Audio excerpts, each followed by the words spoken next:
Hello friends, I don't want to reveal my name, so I'll just say I'm an anonymous person who has lived through things no one should ever experience.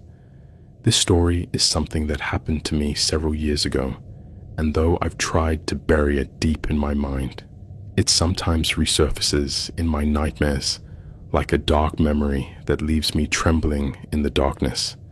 It's not one of those tales with ghosts or supernatural things. It's real, raw, and terrifying because it could happen to anyone.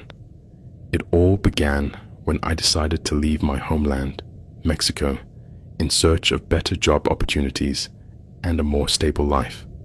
I grew up in a small town in the state of Jalisco, where the economy was precarious and opportunities for a young woman like me who dreamed of studying and getting ahead were limited. My parents worked hard in a tailoring workshop, but it barely covered the basics. I had finished high school with good grades and wanted to pursue university studies in business administration or something that would allow me to become independent. But in my town, jobs were scarce, and the nearby universities were expensive and offered no scholarships for people like me. So, with a heavy heart, I said goodbye to my family on a sunny spring day. I sold the little I owned, saved money from odd jobs as a waitress in a local cafe, and bought a plane ticket to the United States. I arrived in Los Angeles with a suitcase full of hopes and a temporary work visa I had obtained through a program for skilled migrants. At first, it was absolute chaos. The city was huge, noisy, and overwhelming. I stayed in a cheap hostel downtown, sharing a room with other women in similar situations. I spent my days sending out resumes left and right, factories, restaurants, stores. I landed a temporary job at a fast food chain, but the pay was miserable, barely enough for rent and food. The stress was constant. I slept little, worried about money, and not disappointing my parents, whom I called every week to tell them everything was fine, even though it wasn't. After a few months in Los Angeles, I realized I couldn't sustain myself there for long. The cost of living was astronomical. Transportation, rent, even a simple coffee cost a fortune. I decided to move. I took a Greyhound bus south to San Diego, thinking it would be more affordable. There, I found work as a cleaner in a hotel, but the night shifts exhausted me, and my coworkers were competitive, always vying for overtime hours. I kept searching for something better, something that would let me save for my studies. Enrolling in online courses was my goal.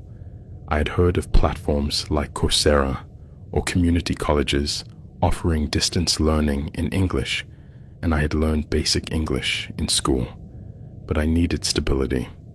From San Diego, I moved to Phoenix, Arizona, where the desert greeted me with stifling heat. I worked in an industrial laundry, washing uniforms for local businesses. The pay was slightly better, but the city was too big and impersonal.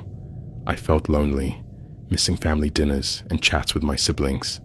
It was in Phoenix that I heard about opportunities in smaller towns near the border. A coworker mentioned a town in southern Texas called Rio Secco, where a food processing factory was hiring migrant workers with good wages. It's quiet, cheap to live, and they pay enough for you to save, he told me. It sounded perfect. I did some research at a public library. Rio Secco was a town of about 3,000 residents, with an economy based on agriculture and light industry. It wasn't glamorous, but it offered what I needed, stability to work and study. I took another bus, crossing states under a relentless sun, and arrived at dusk. The town was like something out of an old postcard. Dusty streets, wooden houses faded by the sun, a central square with a Catholic church, and a supermarket selling all the essentials.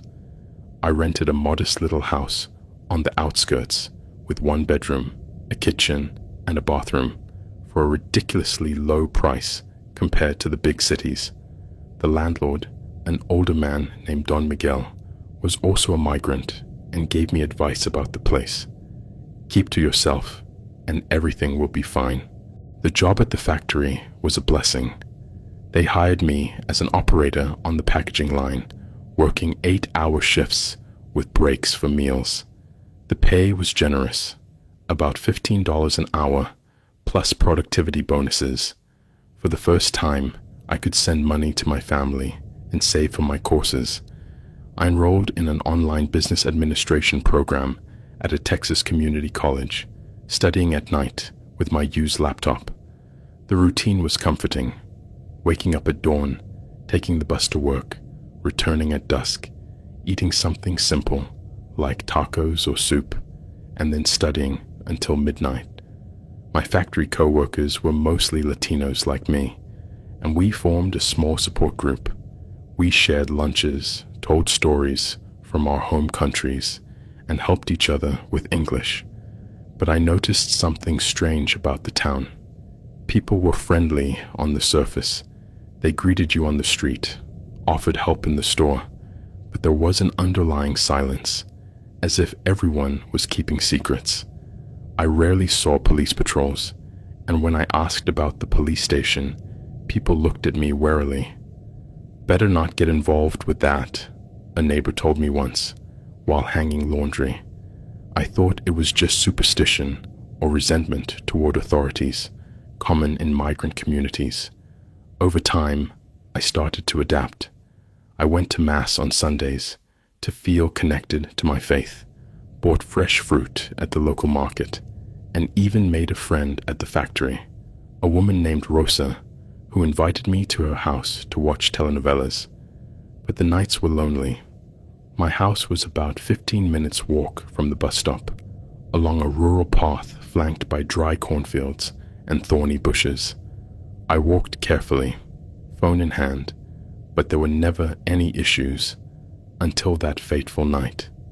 It was a Friday, after an extra shift to earn more money. I left the factory around 10:30 at night. The bus dropped me off at the usual stop, and I started walking home under a starry but moonless sky, making the darkness thicker. The wind whispered through the bushes, and I heard the distant howl of coyotes, common in that area. I carried my bag over my shoulder with the week's wages and my phone. Suddenly, I heard footsteps behind me. I turned, but saw nothing at first. I quickened my pace, my heart pounding. Then, 2 shadows emerged from the bushes, masked men with hoods, one tall and thin, the other stockier. "Give me the bag, bitch," growled the tall one, blocking my path. I tried to run, but the other grabbed my arm, twisting it hard. "Don't scream, or I'll cut you," he said, pulling out a knife that glinted under the faint light of a distant street lamp. I fought as best I could, kicking and screaming, but the path was deserted. No one passed by at that hour. They took my bag, my phone, and even the cheap watch I was wearing. The stocky one shoved me, making me fall to the ground, scraping my knees on the gravel. "Welcome to the town, foreigner," laughed the tall one before they fled into the darkness.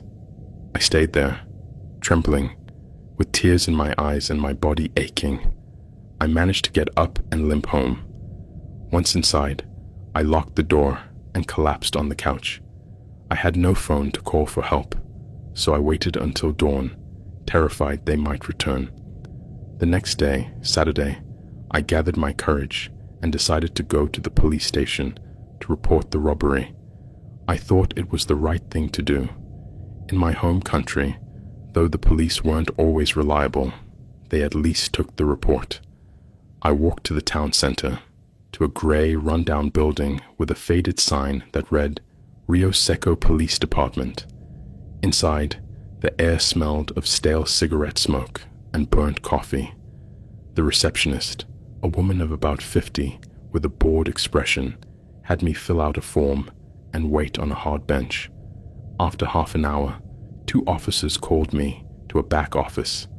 One was Officer Ramirez, a man of medium build with a thick mustache and dark eyes that scanned me up and down. The other, Officer Hayes, was taller, with short blonde hair and a fake smile that didn't reach his eyes. I sat on an unsteady chair, explaining what happened, the path, the men, the knife, what they stole. At first, they took notes, but I noticed how they glanced at each other, as if sharing a private joke. So, walking alone at night, "Don't you know it's dangerous around here?" said Ramirez, leaning forward with a crooked smile. I tried to stay composed. "I just want to report the robbery, officers. I need my things back." Hayes chuckled softly, crossing his arms. "A young girl, all alone in this town. You need to be careful. There are lots of wolves out there." His words sounded like a warning, but his tone was suggestive, almost playful. I felt a chill, but ignored it, thinking it was just typical machismo. The tension grew with every question. Instead of focusing on the robbery details, they started prying into my personal life. "You live alone? No boyfriend to walk you home?" Ramirez got up to find a form and locked the door, a click that echoed like thunder in my mind. "So no one interrupts us," he said, winking. Hayes moved closer, sitting on the edge of the desk, too close. "You're very pretty, you know. From Mexico, right? Mexican women are fiery." I tried to stand, but Ramirez blocked me with his body. "We just want to help you. Relax." Panic flooded me like a cold wave. I shouted, "Let me out!" But Hayes covered my mouth with his hand, smelling of tobacco. "Shh, don't make a sound. If you cooperate, we'll protect you, and you forget the robbery. If not, well, you're a migrant, right? We can make your life hell." What followed was a nightmare that lasted hours.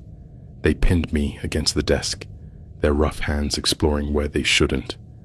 I cried, begged, but their laughter drowned out my pleas. Time blurred, pain, humiliation, the smell of sweat and fear. I thought of my family, my shattered dreams. When they were done, they threatened me. "If you talk, we'll deport you, or worse. This town is ours." They let me go at dusk, bruised and broken. I walked home like a ghost, showering until the water turned cold, but nothing washed away the filth. That same night, I packed the essentials and took the first bus at dawn. I fled Rio Secco forever, returning to Mexico, to a town near my family's. I went back to them, lying that the job didn't work out. I never told anyone anything. The shame, the fear of retaliation, silenced me. I live with that dark memory, a secret that eats away at me in the darkness. Hello friends, my name is Karen. I'm from New England, and I have a story from my childhood that might interest you and your followers. When I was just 12 years old, almost 50 years ago now, my goodness, how time flies. My family and I moved from Providence, Rhode Island, to a small town called East Corinth in Maine. My father had been running his construction company since before I was born, and when it took off, he started making quite a bit of money. With that, he bought us a beautiful 3-story house on Main Street. According to him, he did it so my younger brother and I could grow up in a place with small town values, as he used to say.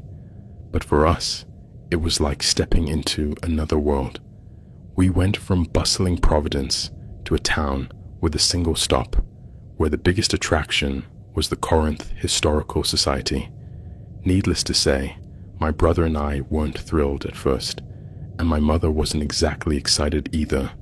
However, after just a few days in Corinth, we started to grow fond of the place, so to speak. The food at the local diner was exquisite. There were basketball courts near our house, and the peace and quiet of the nights there were astonishing.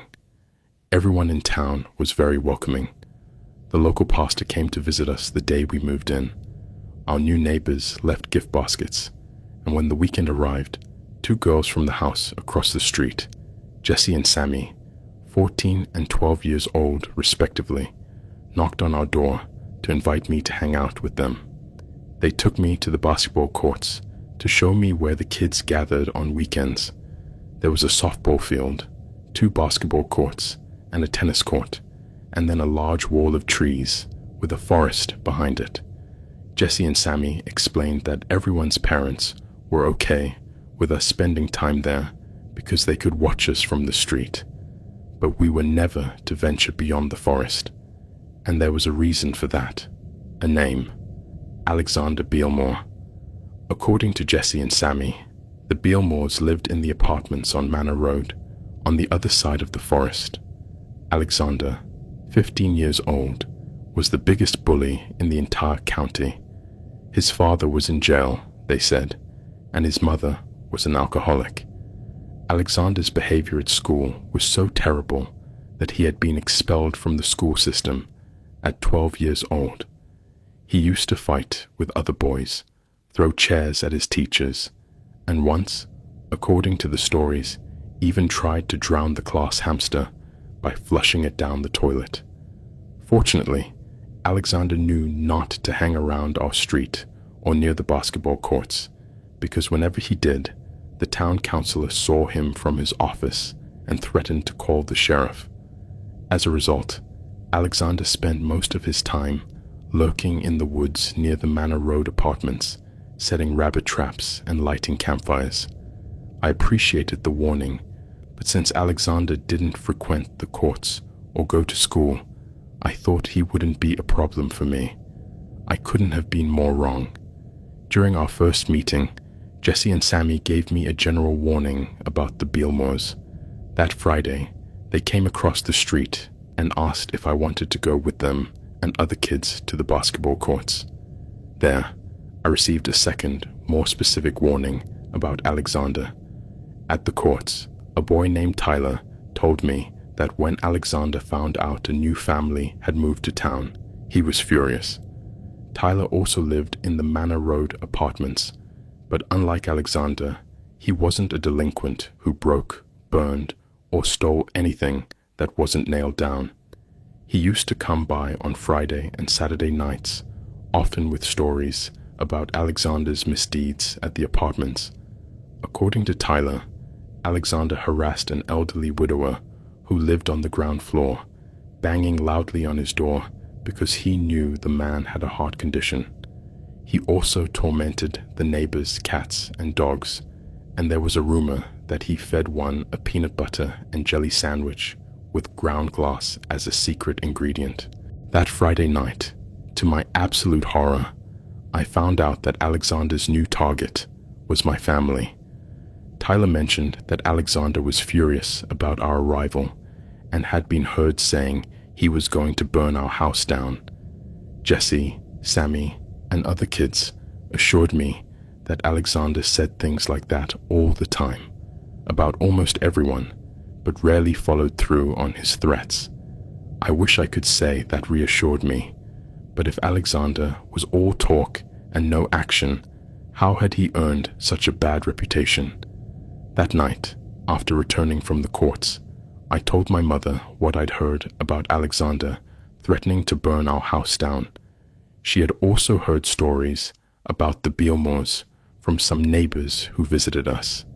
They were pretty terrifying tales, but my mother knew that the people of East Corinth were mostly good, simple folks who wouldn't let the Bealmores terrorize anyone, let alone newcomers. That was far more reassuring than anything the kids at the courts had said. I really appreciated how welcoming they were, but nothing rings truer than when it comes from your mother, right? I thought the whole Alexander Bealmore thing might be a lot of noise and little substance, but once again, I was wrong. One night, about a week after we moved into our new house, I woke up in the middle of the night to a loud crash coming from downstairs. My father grabbed his gun from the closet, ran downstairs, to see what was happening and entered the family room to find that someone had thrown a brick through the window.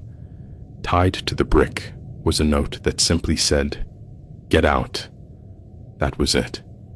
The next day, my father reported the incident to the county sheriff, who sent a deputy who had grown up just north of town.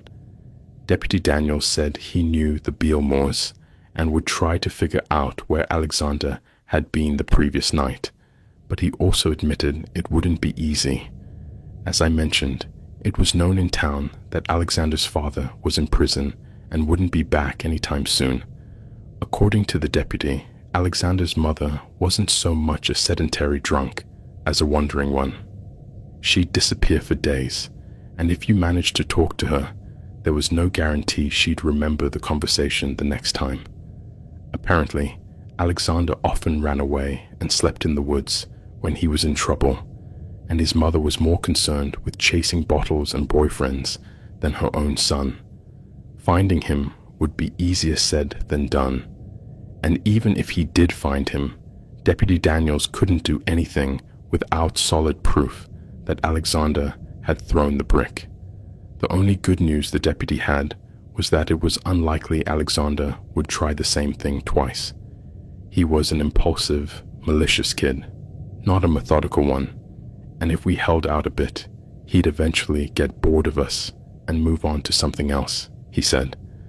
I remember watching them install a new window while my father talked about it being just growing pains. There are always bad people, wherever you go, he said, but here there are only one or two, not thousands like in Providence. My mother agreed. She said all Alexander Bilmore needed was a quick, clear scare to understand that he shouldn't mess with us, and then he'd leave us alone. My father stayed up late several nights, sitting in the dark in the family room, looking out the new windows onto the street. He didn't bring his gun. He just wanted to catch Alexander in the act and scare him a bit. But Daniel seemed to be right, and Alexander never showed up. At school, Sammy told me that she and Jesse had heard about the broken window incident and were really sorry that Alexander had targeted us. Having such friendly and supportive people around was comforting, though also terrifying. Sammy said the same thing as the deputy. If Alexander found out he was the main suspect, he'd probably disappear for a few days, and we could go on in peace. And in a way, she was right, because the next few days and nights passed without incident. As I said, we replaced the window. My father stopped staying up in the dark living room, and for at least a week, it seemed like Alexander had moved on. But then the birds appeared. One morning, realizing we were out of milk, my father decided to walk to the general store to buy 1 or 2 cartons, but he took one step out the front door and froze. He had a Cadillac Fleetwood, a real gem, but on the hood and roof were a bunch of dead, gutted birds. It looked like someone had gutted them right there, because the entrails were scattered beside them, pulled out through cuts made in their bodies. Whoever did it had also cut off their heads, and at first they were nowhere to be seen. My father looked at the car covered in carcasses, turned around, and went back inside to call the county sheriff. Then he spent the next hour getting rid of the headless birds and hosing down his Cadillac until it was spotless. Once he was done, and since he'd lost much of the morning cleaning the car and talking to the police, he decided to drive to the general store to make up some time. He said he got into the driver's seat, put the key in the ignition, but when he turned it, there was only a muffled murmur from the engine. He frowned, checked the choke, and tried again. But instead of starting as usual, there was a strange high-pitched squeal from the back, like air escaping from a balloon. He panicked a bit when a series of dull thumps sounded from below, and suddenly there was an explosion as something shot out of the exhaust pipe. My father said he jumped out of the car and ran to the back, only to see blood dripping from the exhaust and scattered on the ground behind, all the heads of the dead birds that had been on his car. That afternoon, Deputy Daniels was back in our kitchen, talking with my parents over coffee.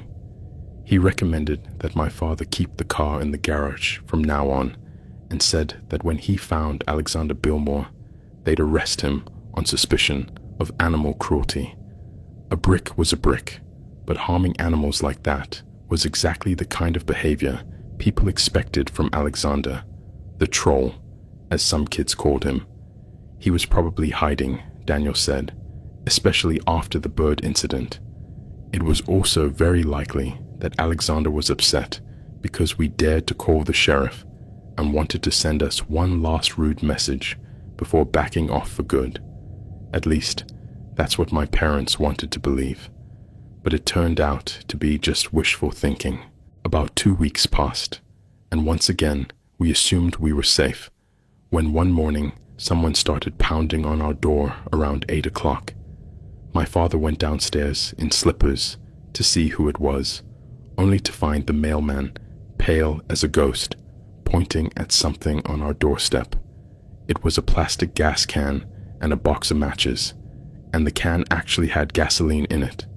It was Alexander, sending us a clear message that said, "Get out, because next time I might follow through."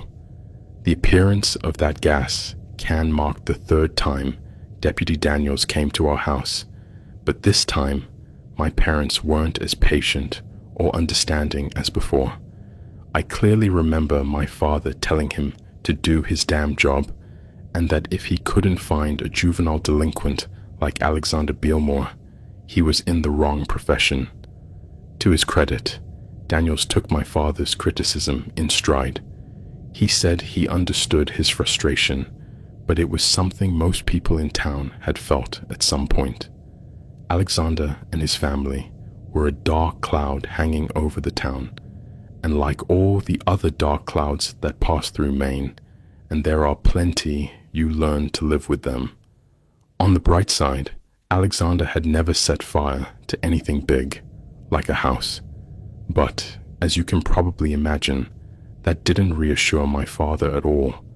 The deputies and neighbors could be as supportive as they wanted, and we appreciated it greatly.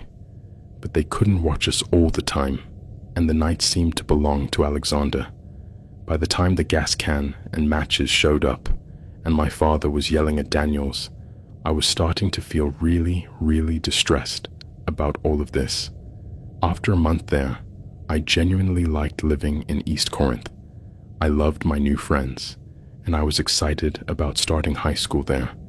So the idea of a fire-obsessed, bird-killing psychopath ruining all that weighed heavily on me, especially the day I found out that Alexander wanted to target me specifically.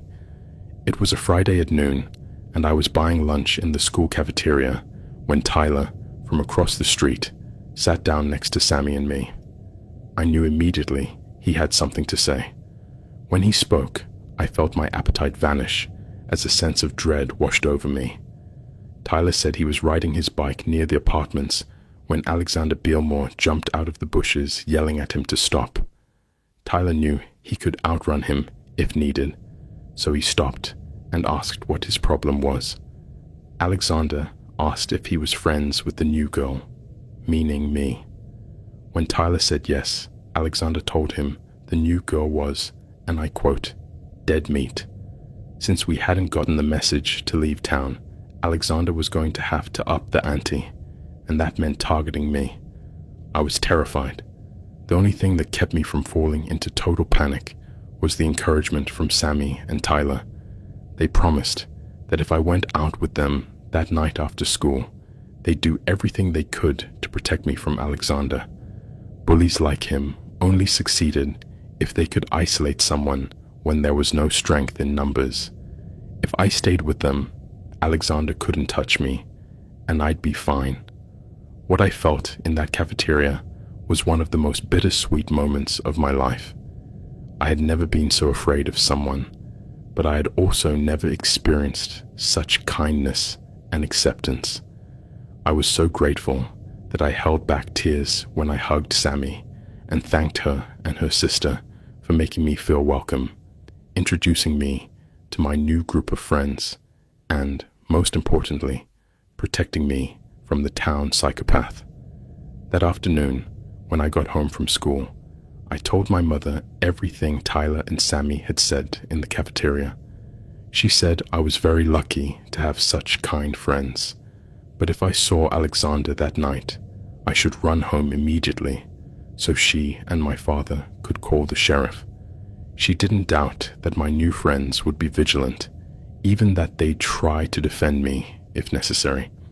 But the bottom line was that at the first sign of trouble, I should walk or even run home to avoid any trouble before it started.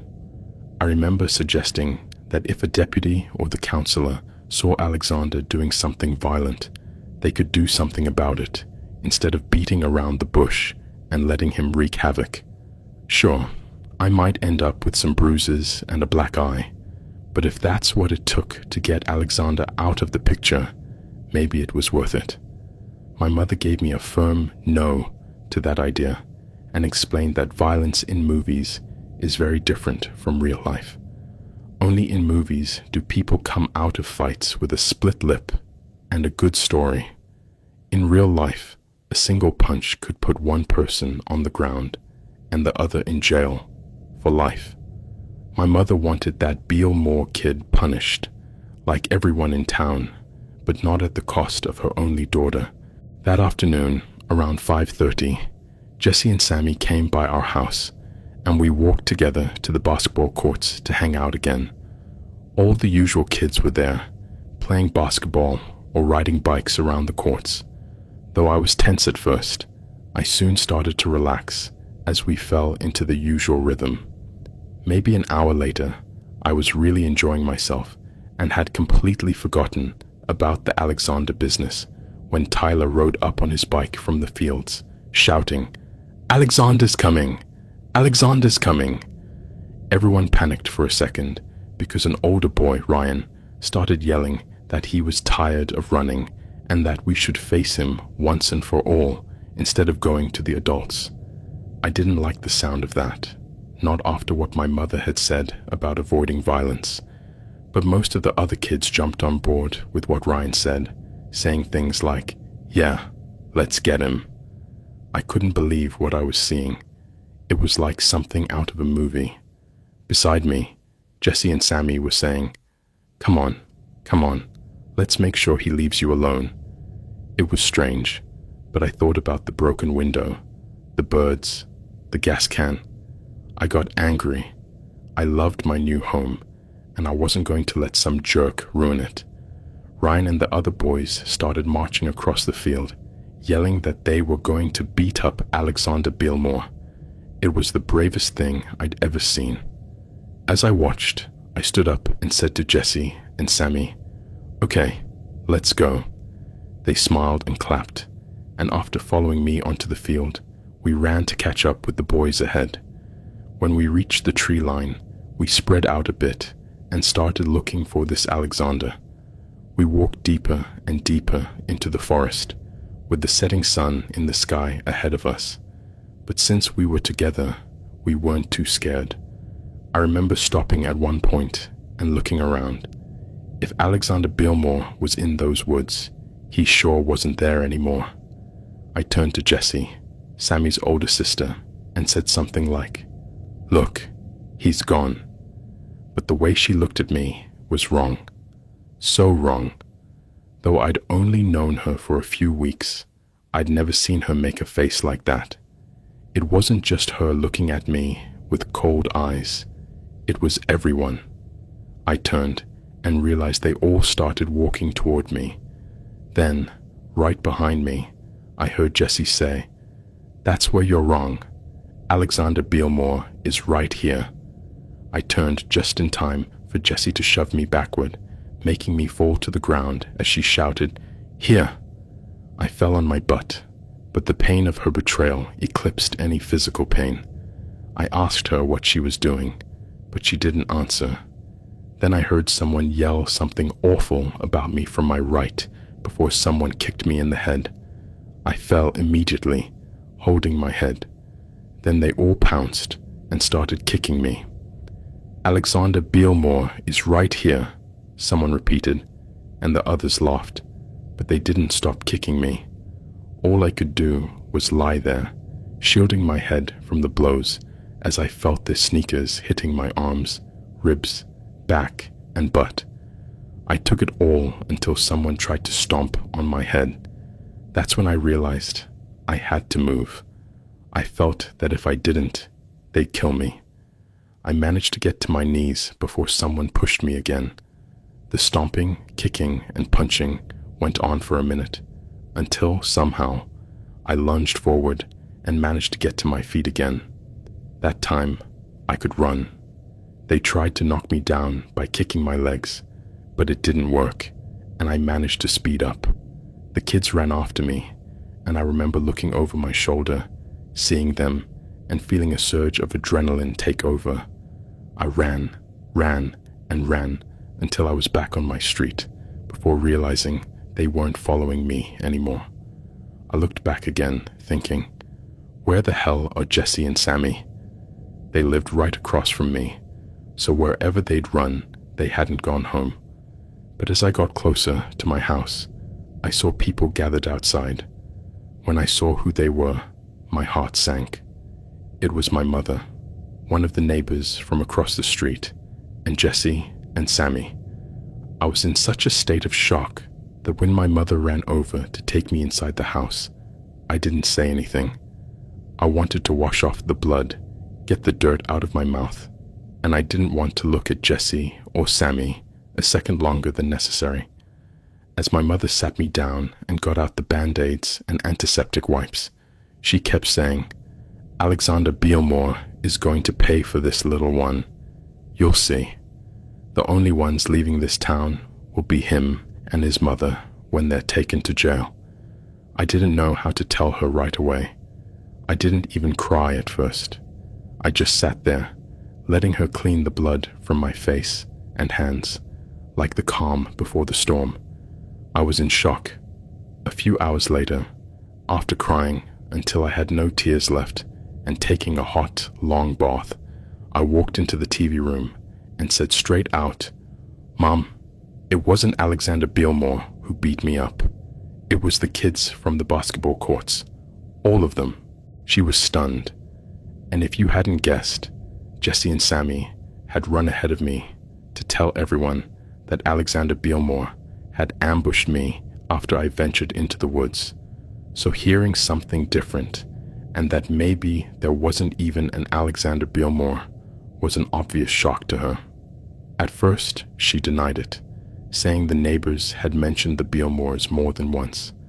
It wasn't far-fetched that a group of kids was involved in a cruel prank with the whole town. It wasn't until my father called the county sheriff and asked to speak to him directly that he, too, realized something was wrong. The sheriff had someone check the records, only to find that there hadn't been a Bealmore family living in East Corinth since 1934. My father gave the sheriff an earful about Deputy Daniels and how one of his officers had lied, saying he knew Alexander Bealmore and his mother. But when confronted, Daniels played dumb and said he was just trying to reassure the newcomers by assuring them he could keep them safe. The sheriff apologized for his deputy, saying he was young, foolish, and eager to impress. But my father didn't buy it, and he also started to realize the same thing I did. There were no Bealmores living in those apartments. The townspeople had made them up. It took a few days of subtle investigation before my father moved us back to Providence. He said he wanted to be sure before we started packing.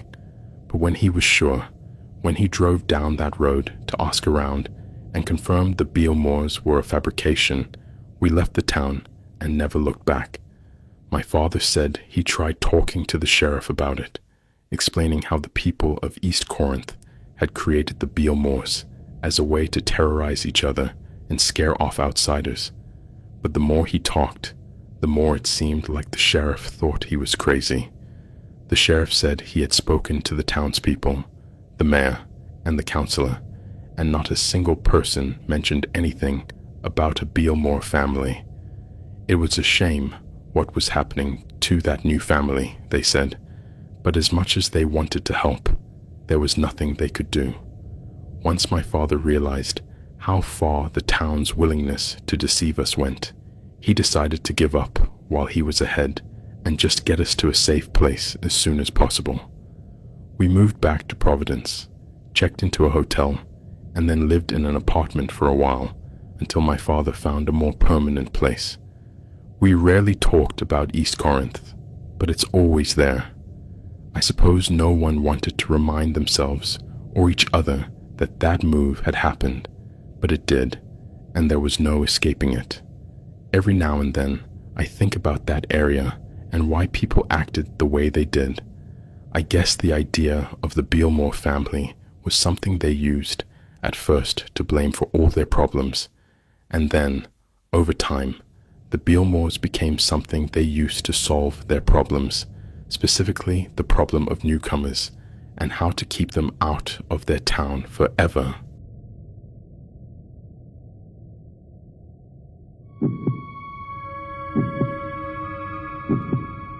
Hello friends, I don't want to reveal my name, so I'll just say I'm an anonymous person who has lived through things no one should ever have to endure.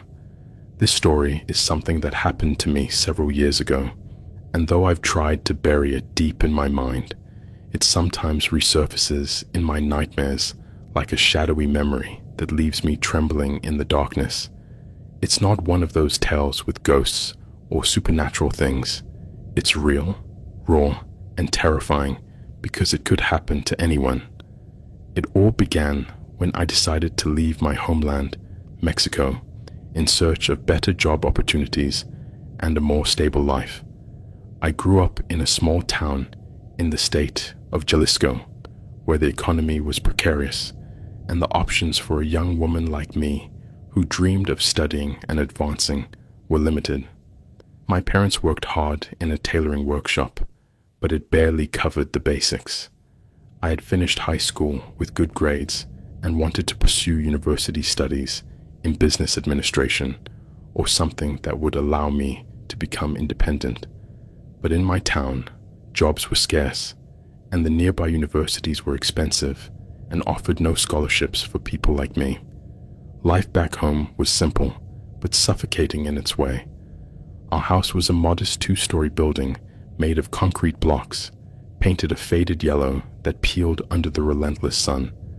The streets were dusty, lined with vendors selling fresh tortillas wrapped in cloth that smelled of corn and warmth, and stray dogs barking at passing motorcycles that roared like angry beasts.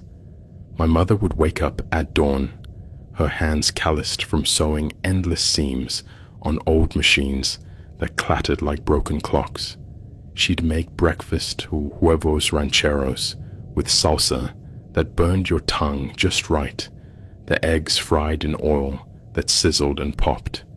My father, a quiet man with a mustache that hid his worries, would head out to the workshop, coming back at night with the scent of fabric dye clinging to his clothes. We'd eat dinner together around a wooden table, scarred from years of use, talking about the neighbors' gossip or my siblings' school adventures.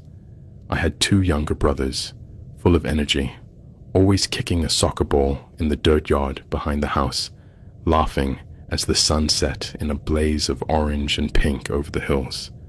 But beneath that warmth was the constant pressure, bills piling up like unanswered letters, dreams deferred because there wasn't enough to go around. I helped out at a local cafe after school, serving coffee to truck drivers with weathered faces and farmers with dirt under their nails. The tips were meager, coins that jingled in my apron pocket, but it was something. Still, I knew I had to leave if I wanted more. A degree, a job that didn't break your back, a chance to send money home and lift everyone up. So, with a heart torn to pieces, I said goodbye to my family on a sunny spring day. The air was filled with the scent of blooming jacaranda trees, their purple flowers carpeting the ground like a royal path I was forced to walk away from. My mother hugged me tightly, her tears soaking my shirt, whispering prayers for safety. My father handed me a small envelope with the last of their savings, his eyes misty but proud. I sold the little I owned, a few clothes, some jewelry from my grandmother, and scraped together enough from odd jobs as a waitress in that local cafe, where the steam from the espresso machine fogged the windows and the chatter of customers drowned out my fears. I bought a plane ticket to the United States, my hands shaking as I handed over the money at the agency. The flight was long and turbulent, the plane shaking like my nerves. But when I landed in Los Angeles, I felt a mix of excitement and terror.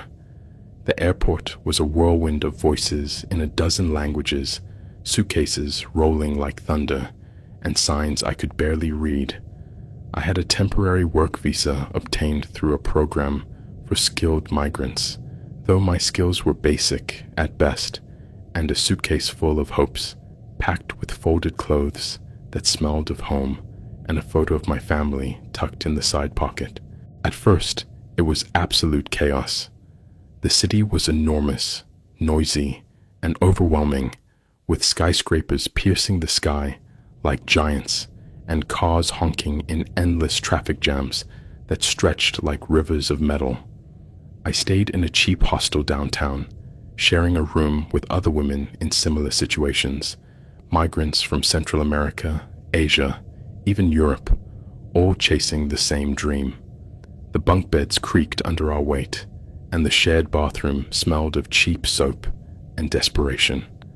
I spent my days sending out resumes left and right, factories with conveyor belts humming like bees, restaurants where the sizzle of grills filled the air, stores with fluorescent lights buzzing overhead. I landed a temporary job at a fast food chain, flipping burgers that spat grease onto my apron and assembling sandwiches with wilted lettuce and cold fries. The pay was miserable, barely enough for the hostel rent, which was a cramped space with thin walls, echoing snores and whispers at night, and food from discount stores where expired cans lined the shelves. The stress was constant. I slept little, my mind racing with worries about money and not disappointing my parents. I called them every week from a payphone on the corner, the receiver sticky from countless hands, telling them everything was fine, even though it wasn't, hiding the tears that welled up as I heard their voices crackling over the line. After a few months in Los Angeles, I realized I couldn't sustain myself there for long. The cost of living was astronomical. Transportation on crowded buses that smelled of sweat and exhaust, rent that ate up most of my paycheck. Even a simple coffee from a street vendor cost a fortune, its steam rising like a mocking ghost. I decided to move. I took a Greyhound bus south to San Diego, thinking it would be more accessible, with its beaches and milder vibe. The bus ride was long, the seats hard and sticky, passing through deserts where the sun baked the earth like an oven.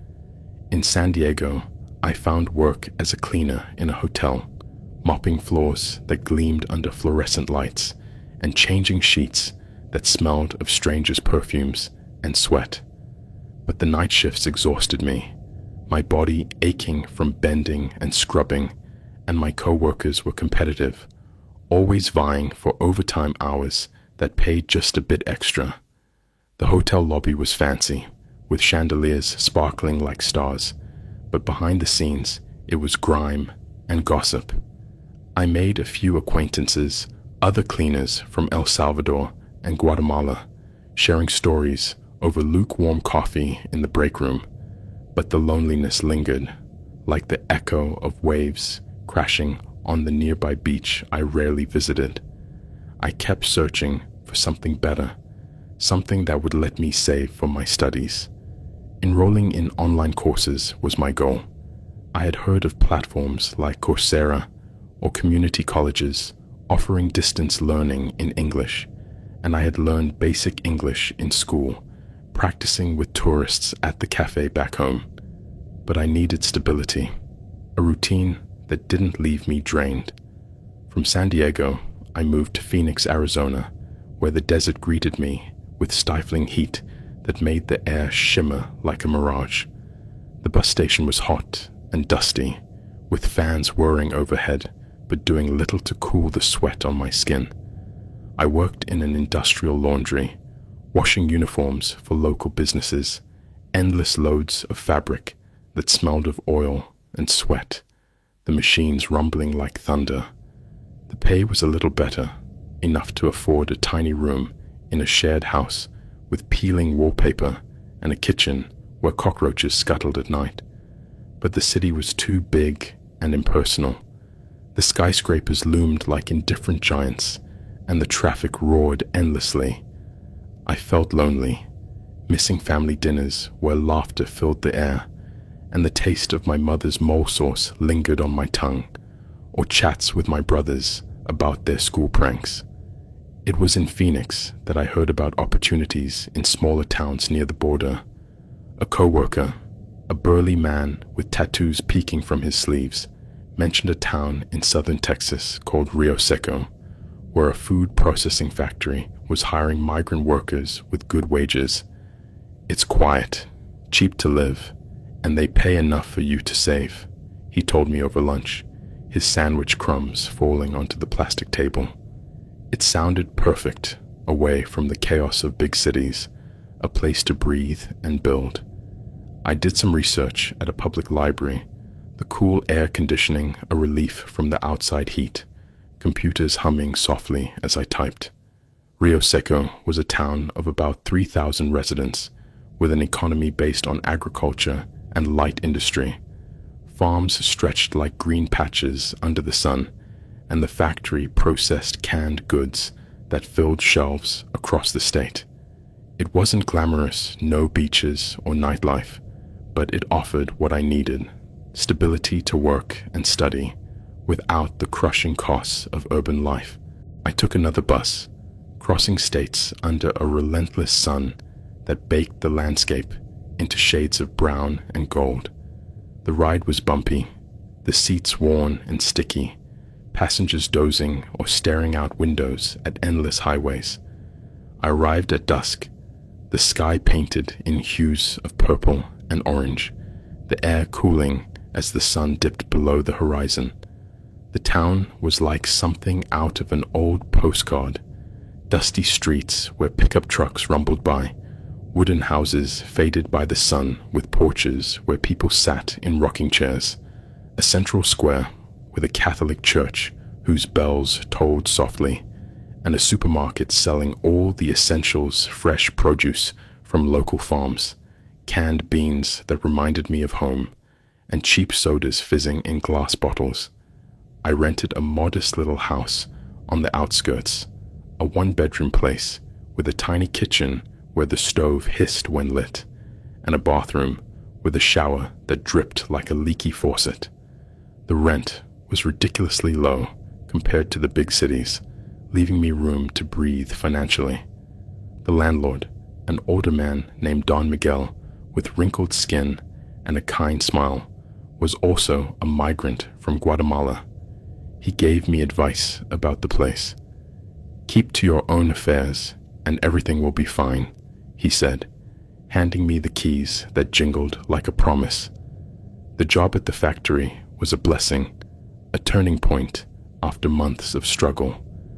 They hired me as an operator on the packaging line, where conveyor belts hummed steadily, carrying cans of vegetables and fruits that smelled fresh even after processing. I worked 8-hour shifts with breaks for meals, standing on concrete floors that made my feet ache by the end of the day. But the pay was generous, about $15 an hour, plus productivity bonuses that added up if you kept pace with the machine's relentless rhythm. For the first time, I could send money to my family wires that arrived like lifelines, helping pay for my brother's school supplies or my mother's medicines and save for my courses. I enrolled in an online business administration program at a Texas community college, studying at night with my used laptop, the screen glowing in the dim light of my single bulb, keys clicking as I typed notes on management theories and accounting basics. The routine was comforting, an anchor in the uncertainty, waking at dawn to the crow of roosters in the distance, taking the bus that rattled over potholes, returning at dusk with the sun setting in a fiery display, eating something simple like tacos, made with corn tortillas warmed on the stove, or soup simmering in a pot that filled the air with savory steam, and then studying until midnight, my eyes heavy, but my mind hungry for knowledge. My factory co-workers were mostly Latinos like me, a mix of accents from Mexico, El Salvador, and Honduras, and we formed a small support group that made the days bearable. We shared lunches in the break room, plastic tables sticky from spills, laughing over stories from our home countries, tales of fiestas with music blaring from speakers and dancing under strings of lights, or family gatherings where abuelas cooked moles that simmered for hours. We helped each other with English, practicing phrases like, "How much does this cost?" or "I need a day off," the words tumbling awkwardly at first, but gaining confidence. Rosa, my closest friend there, was a woman in her 30s with a warm laugh and calloused hands like mine. She invited me to her house on weekends, a cozy place with kids running around, toys scattered like colorful confetti, where we watched telenovelas on a small TV, the dramatic music swelling as characters betrayed each other in lavish sets. "You'll make it, chica," she'd say, patting my shoulder, her eyes kind under the fluorescent kitchen light. Those moments kept the loneliness at bay, but it lingered, especially at night when the silence pressed in like a heavy blanket. My house was about 15 minutes walk from the bus stop, along a rural path flanked by dry cornfields where stalks rustled like whispers in the wind, and thorny bushes that scratched if you got too close. I walked carefully, phone in hand, the screen's glow a small comfort in the dark, but there were never any issues until that fateful night. The path was familiar by then, the crunch of gravel under my shoes, the occasional hoot of an owl from the trees, the stars twinkling overhead like distant hopes. But that Friday, after an extra shift to earn more money, I'd stayed late, sealing boxes under harsh factory lights that buzzed like angry insects. I left the factory around 10:30 at night. The bus dropped me off at the usual stop, the driver waving goodbye with a tired smile, and I started walking home under a starry but moonless sky, making the darkness thicker, swallowing the world around me. The wind whispered through the bushes, carrying the faint scent of dry earth and distant smoke, and I heard the far-off howl of coyotes, their cries echoing like lonely warnings in the night. I carried my bag over my shoulder, heavy with the week's wages tucked in a hidden pocket, and my phone gripped tightly in one hand. The path was quiet, too quiet, the only sound my footsteps crunching softly on the dirt. Suddenly, I felt footsteps behind me, quick, deliberate, not the wind or an animal. My heart jumped, a cold spike in my chest. I turned, but saw nothing at first, just shadows dancing in the faint light from a distant farmhouse. I quickened my pace, the gravel shifting under my feet like unstable ground, my breath coming faster, visible in the cool night air. Then, two shadows emerged from the bushes, masked men with hoods, one tall and thin like a reed in the wind, the other stockier, built like a wall. "Give me the bag, bitch," growled the tall one, his voice muffled but sharp, blocking my path with arms outstretched like barriers. Panic surged through me, hot and electric. I tried to run, pivoting on my heel, but the stocky one grabbed my arm, twisting it, with a force that sent pain shooting up to my shoulder like fire in my veins. "Don't scream, or I'll cut you," he snarled, pulling out a knife that glinted wickedly under the dim light of a far-off street lamp, the blade sharp and cold-looking. I fought as best I could, kicking wildly, my legs flailing like in a nightmare where you can't move fast enough, and screaming into the empty night, my voice raw and echoing off the fields. But the path was deserted, no cars rumbling by, no lights from nearby houses piercing the dark. No one passed by at that hour. It was just me, the men, and the vast, indifferent night. They overpowered me easily, ripping the bag from my shoulder with a yank that burned my skin, grabbing my phone that slipped from my fingers like a lost lifeline, and even snatching the cheap watch from my wrist, its band snapping with a small pop. The stocky one shoved me hard, and I fell to the ground, the gravel biting into my knees like tiny teeth, blood welling up, warm and sticky. "Welcome to the town, foreigner," laughed the tall one, his voice mocking, echoing in my ears as they fled into the darkness, their footsteps fading like a bad dream. I stayed there on the ground, trembling uncontrollably, tears streaming down my face in hot tracks, my body aching from the fall and the twists, the night air cold against my skin. I managed to get up eventually, my legs shaky like a newborn foal's, and limped home, each step sending jolts of pain through my scraped knees. The path seemed longer now, the bushes closing in like accusing fingers, the coyotes' howls mocking my fear. Once inside, I locked the door with fumbling hands, the bolt clicking into place like a finality, and collapsed on the sofa, its cushions sagging under my weight.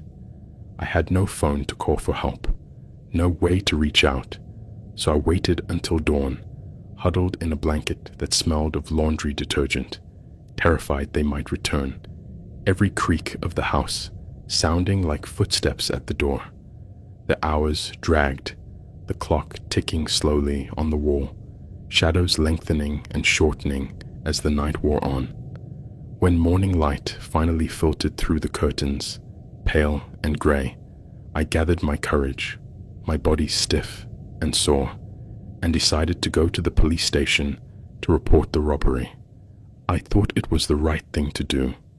In my home country, though the police weren't always reliable, they at least took the report. I walked to the town center, the sun now rising hot and unforgiving, my steps slow on the dusty roads where locals glanced at me curiously but said nothing. The building was gray and run down, with a faded sign that read Rio Secco Police Department, the letters peeling like old skin. Inside, the air smelled of stale cigarette smoke and burnt coffee, thick and cloying. The receptionist, a woman of about 50, with a bored expression etched into her face like a permanent mask, had me fill out a form on a clipboard that was sticky from use, and wait on a hard bench that dug into my back.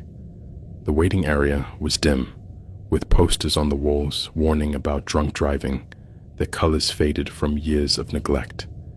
After half an hour that felt like eternity, 2 officers called me to a back office. One was Officer Ramirez, a man of medium build with a thick mustache that hid his mouth and dark eyes that scanned me up and down like I was a suspect, not a victim.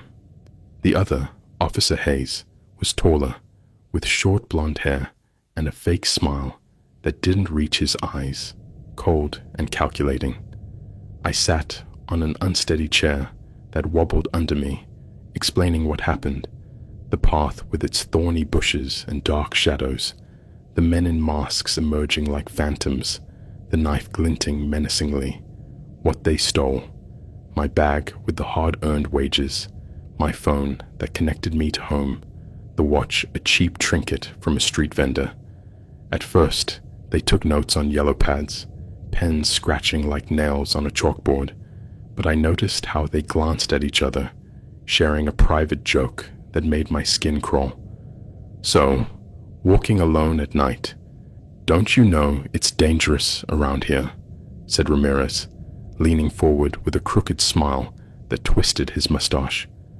I tried to stay composed, my voice steady despite the knot in my throat. "I just want to report the robbery, officers. I need my things back."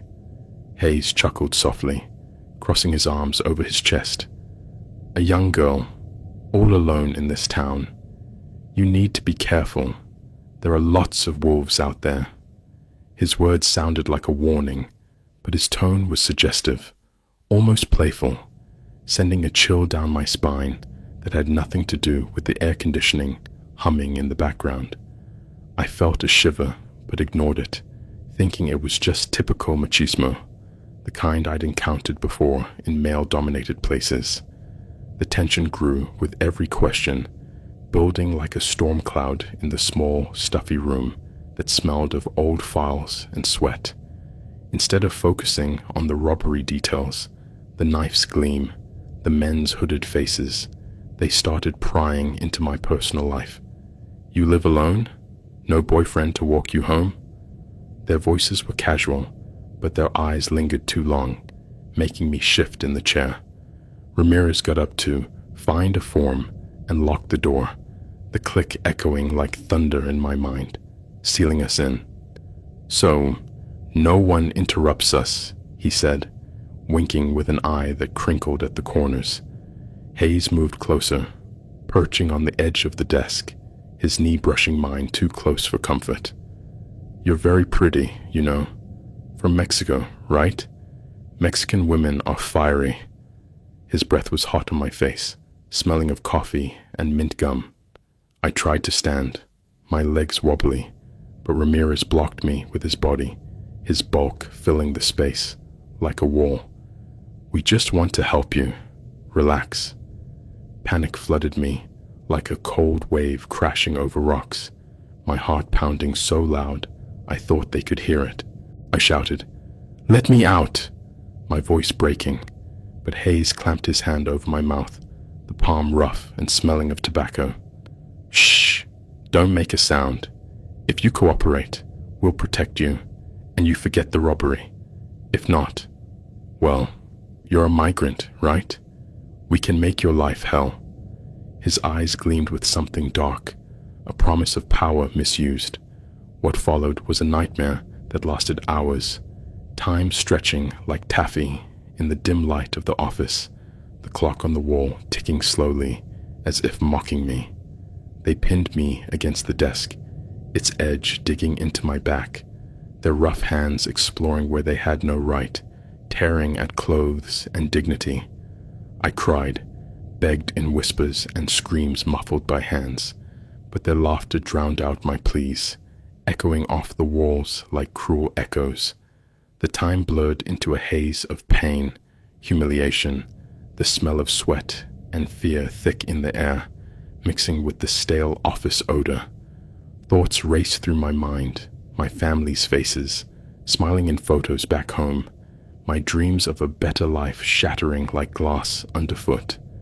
Why me? What had I done to deserve this? The room spun, the fluorescent light buzzing overhead like a swarm of angry bees. When they were done, they straightened their uniforms, smirking like victors in a twisted game. They threatened me again. "If you talk, we'll deport you, or worse. This town is ours." Their voices were casual, as if discussing the weather, but the menace was clear, sharp as the knife from the night before. They let me go at dusk, the sky turning purple outside the window, and I walked home like a ghost, my body bruised and aching, each step a reminder of the violation.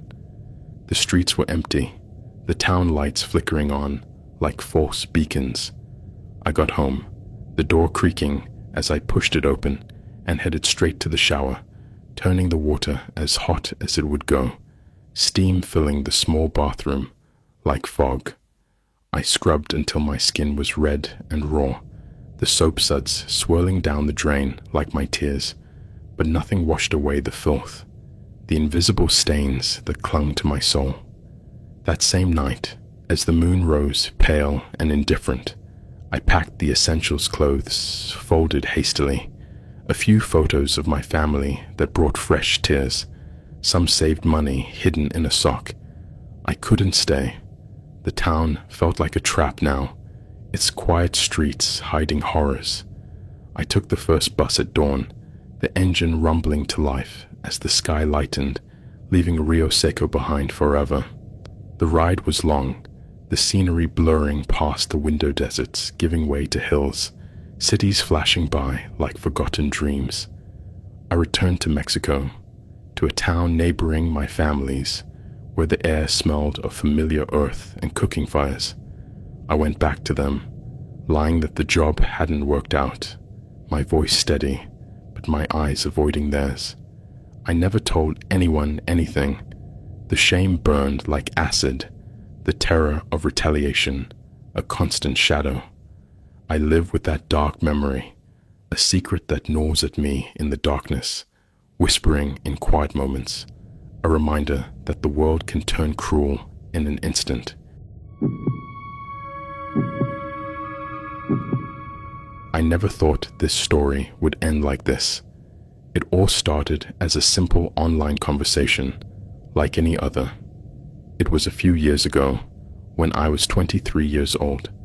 I was looking for something new, something to break me out of my routine. I didn't want anything serious, just someone to chat with. So, I started talking to a guy who seemed nice, laid back, the typical things you say when you're getting to know someone online.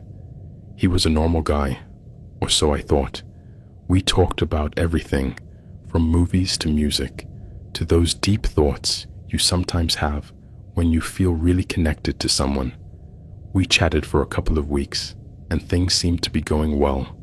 It was easy to talk to him. His tone felt genuine, not making me uncomfortable or anything weird. But when the time came to meet in person, everything changed. We agreed to meet at a cafe, a public place, for safety, of course. But when I saw him, I couldn't believe it. This guy wasn't the one I'd been talking to all this time. He was standing in front of me, and I instantly felt uneasy. I recognized him, but it was him and not him at the same time. There was something in his eyes, something that made me think he'd been lying the whole time, not just about his life, but about who he was. It was like his entire being was disguised as something else. I remember not knowing how to react. I was frozen, but for some reason, I agreed to stay. He suggested we walk through a nearby park. The worst part was that when I started talking about something light, he just laughed in a strange way, and his gaze grew darker. The feeling in my stomach told me I'd made a terrible mistake, but I was trapped. I didn't want to seem rude, didn't want to make a bad impression, but something inside me was already screaming that I should leave. Over the next few days, I realized I wasn't comfortable. This guy had a strange need to control everything. Why was he calling me so many times a day? Why did he always need to know what I was doing and who I was talking to? Every time I mentioned wanting to hang out with my friends, he got jealous. He was constantly asking what I was doing, who I was with, and if I didn't reply immediately, he'd get moody. That's when I started to realize how toxic he really was. Despite that, I decided to end the relationship. I thought the best thing would be to make a clean break, but I never imagined things would get so much worse. One day, after I told him I didn't want to see him anymore, he showed up at my workplace. He was waiting for me at the exit. He intimidated me with his stare, his presence. "Why are you doing this to me?" he said, almost in a whisper. I tried to stay calm and told him I couldn't continue with him, that it was best for us to go our separate ways. But what he did next is something I'll never forget. He followed me to my car. He pushed me against the vehicle. I tried to push him back, but he was stronger. I could hear his heavy breathing on my neck as he gripped my arms tightly. My legs were shaking, and my mind could only focus on one thing. How was I going to escape this guy? I tried to break free, but I couldn't. I felt like my life was literally in his hands. In that moment, I realized something I hadn't seen before. This guy wasn't just a stalker. There was something much darker in him. He forced me into the car and told me we were going to his house. I had no choice but to go along. The worst part was that I couldn't stop myself. When we got there, everything inside me screamed that I shouldn't go inside, but something in his gaze stopped me. A kind of fear paralyzed me, and though my mind was yelling at me to run, my legs wouldn't respond. When we arrived at his mother's house, I knew something was wrong. It wasn't his house, but his mother lived there. Everything seemed calm, but something in the atmosphere told me I wasn't safe. The worst came that night. After his mother went to bed, he locked me in one of the rooms in the house. Without any explanation, he started hitting me. He told me not to leave him, that I couldn't go. Each blow was harder than the last. I felt trapped, like an animal in a cage. I couldn't understand why he was doing this. What had I done to deserve this? Hours passed, and he came in and out of the room from time to time. Every time he entered, I felt my soul slipping away. I don't know how to describe it. It was a horrible feeling, like I was losing a part of myself with every passing minute.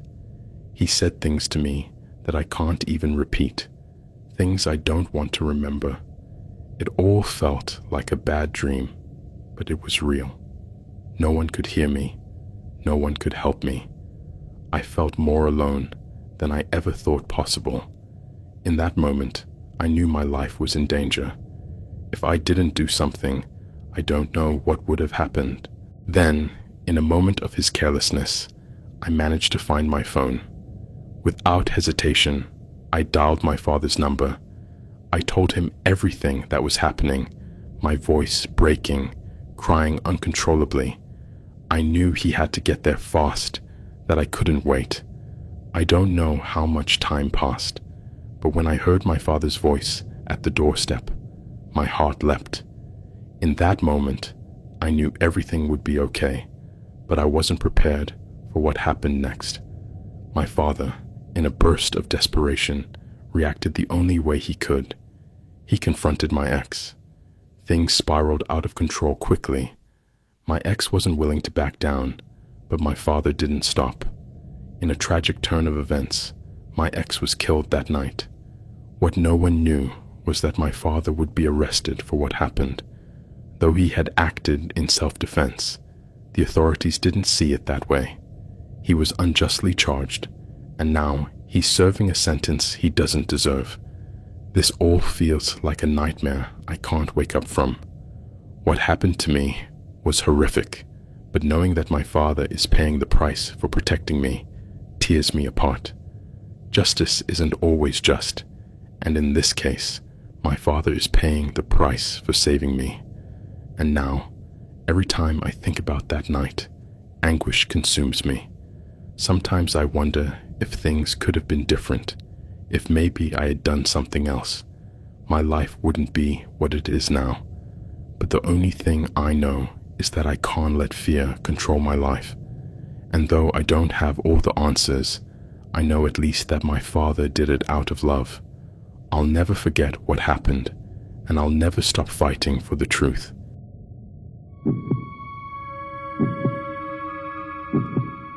I grew up hearing the story of Elizabeth Talbot, or Lizzie, as everyone called her, told by my grandmother, who first heard it from her father, Lizzie's only son.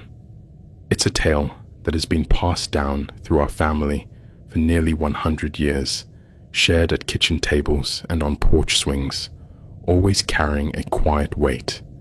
It's not just a story of survival, but of how my great-grandmother came to exist, and how Lizzie, a woman I never met, forged a life for herself against adversities that would have broken most people.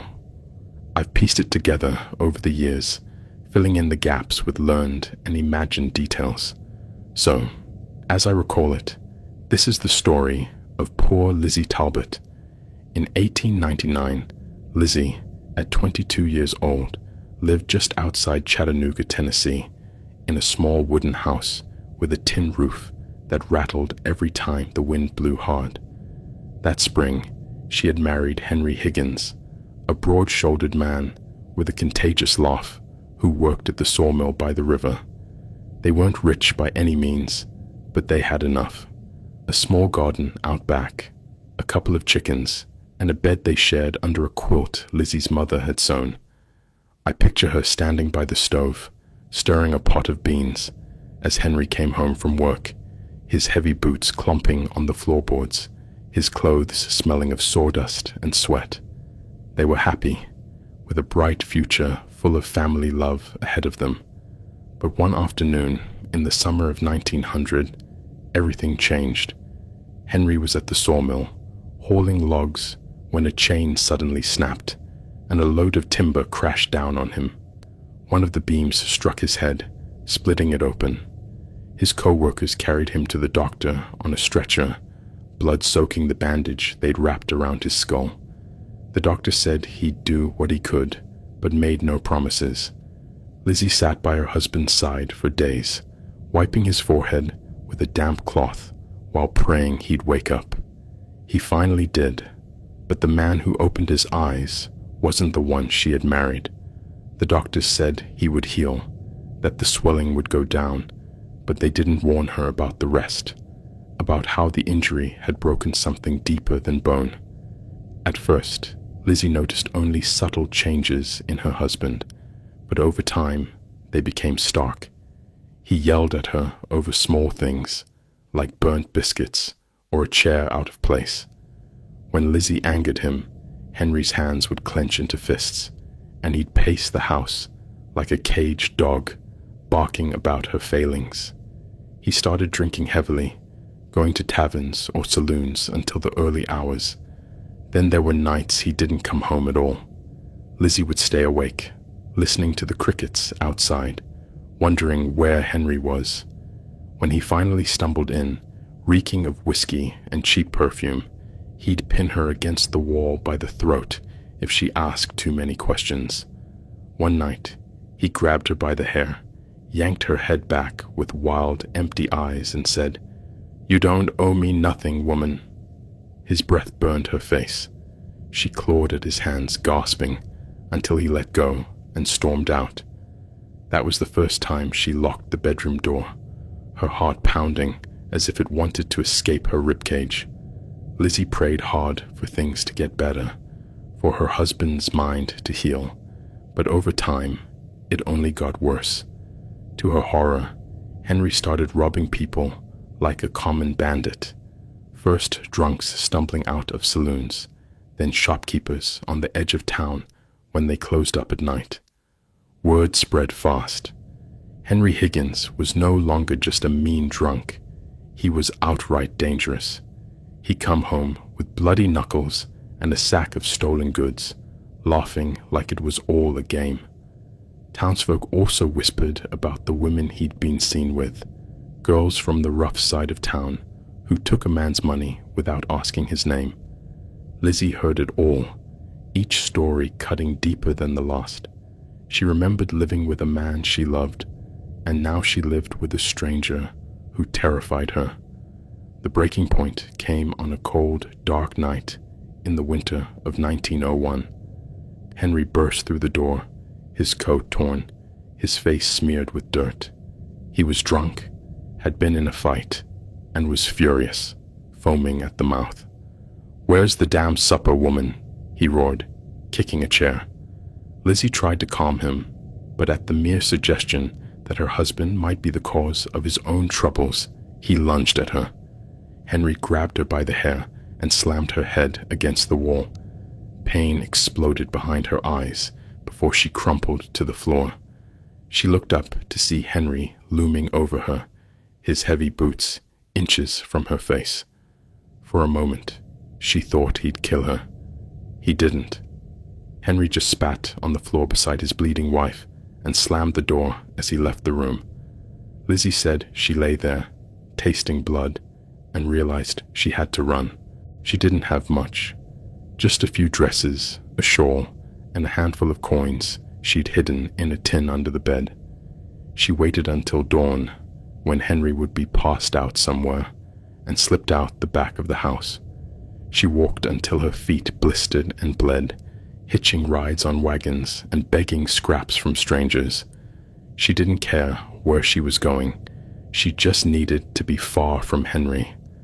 Weeks later, half-starved and trembling, she arrived in Haw River, North Carolina, a quiet town with a river running through it and a church on a nearby hill. There she met Benjamin Heckler. Ben was the pastor of the church, a man in his 30s with kind eyes and a voice that carried when he preached. He found Lizzie slumped on the steps one Sunday morning, her dress dirty and her hands shaking. He didn't ask questions, just brought her inside, gave her a blanket, and set a bowl of soup in front of her. Over time, she told him her story in fragments, and he listened without judgment. He let her stay in a spare room in the parsonage, and soon she was helping him mend hymnals and sweep the floors.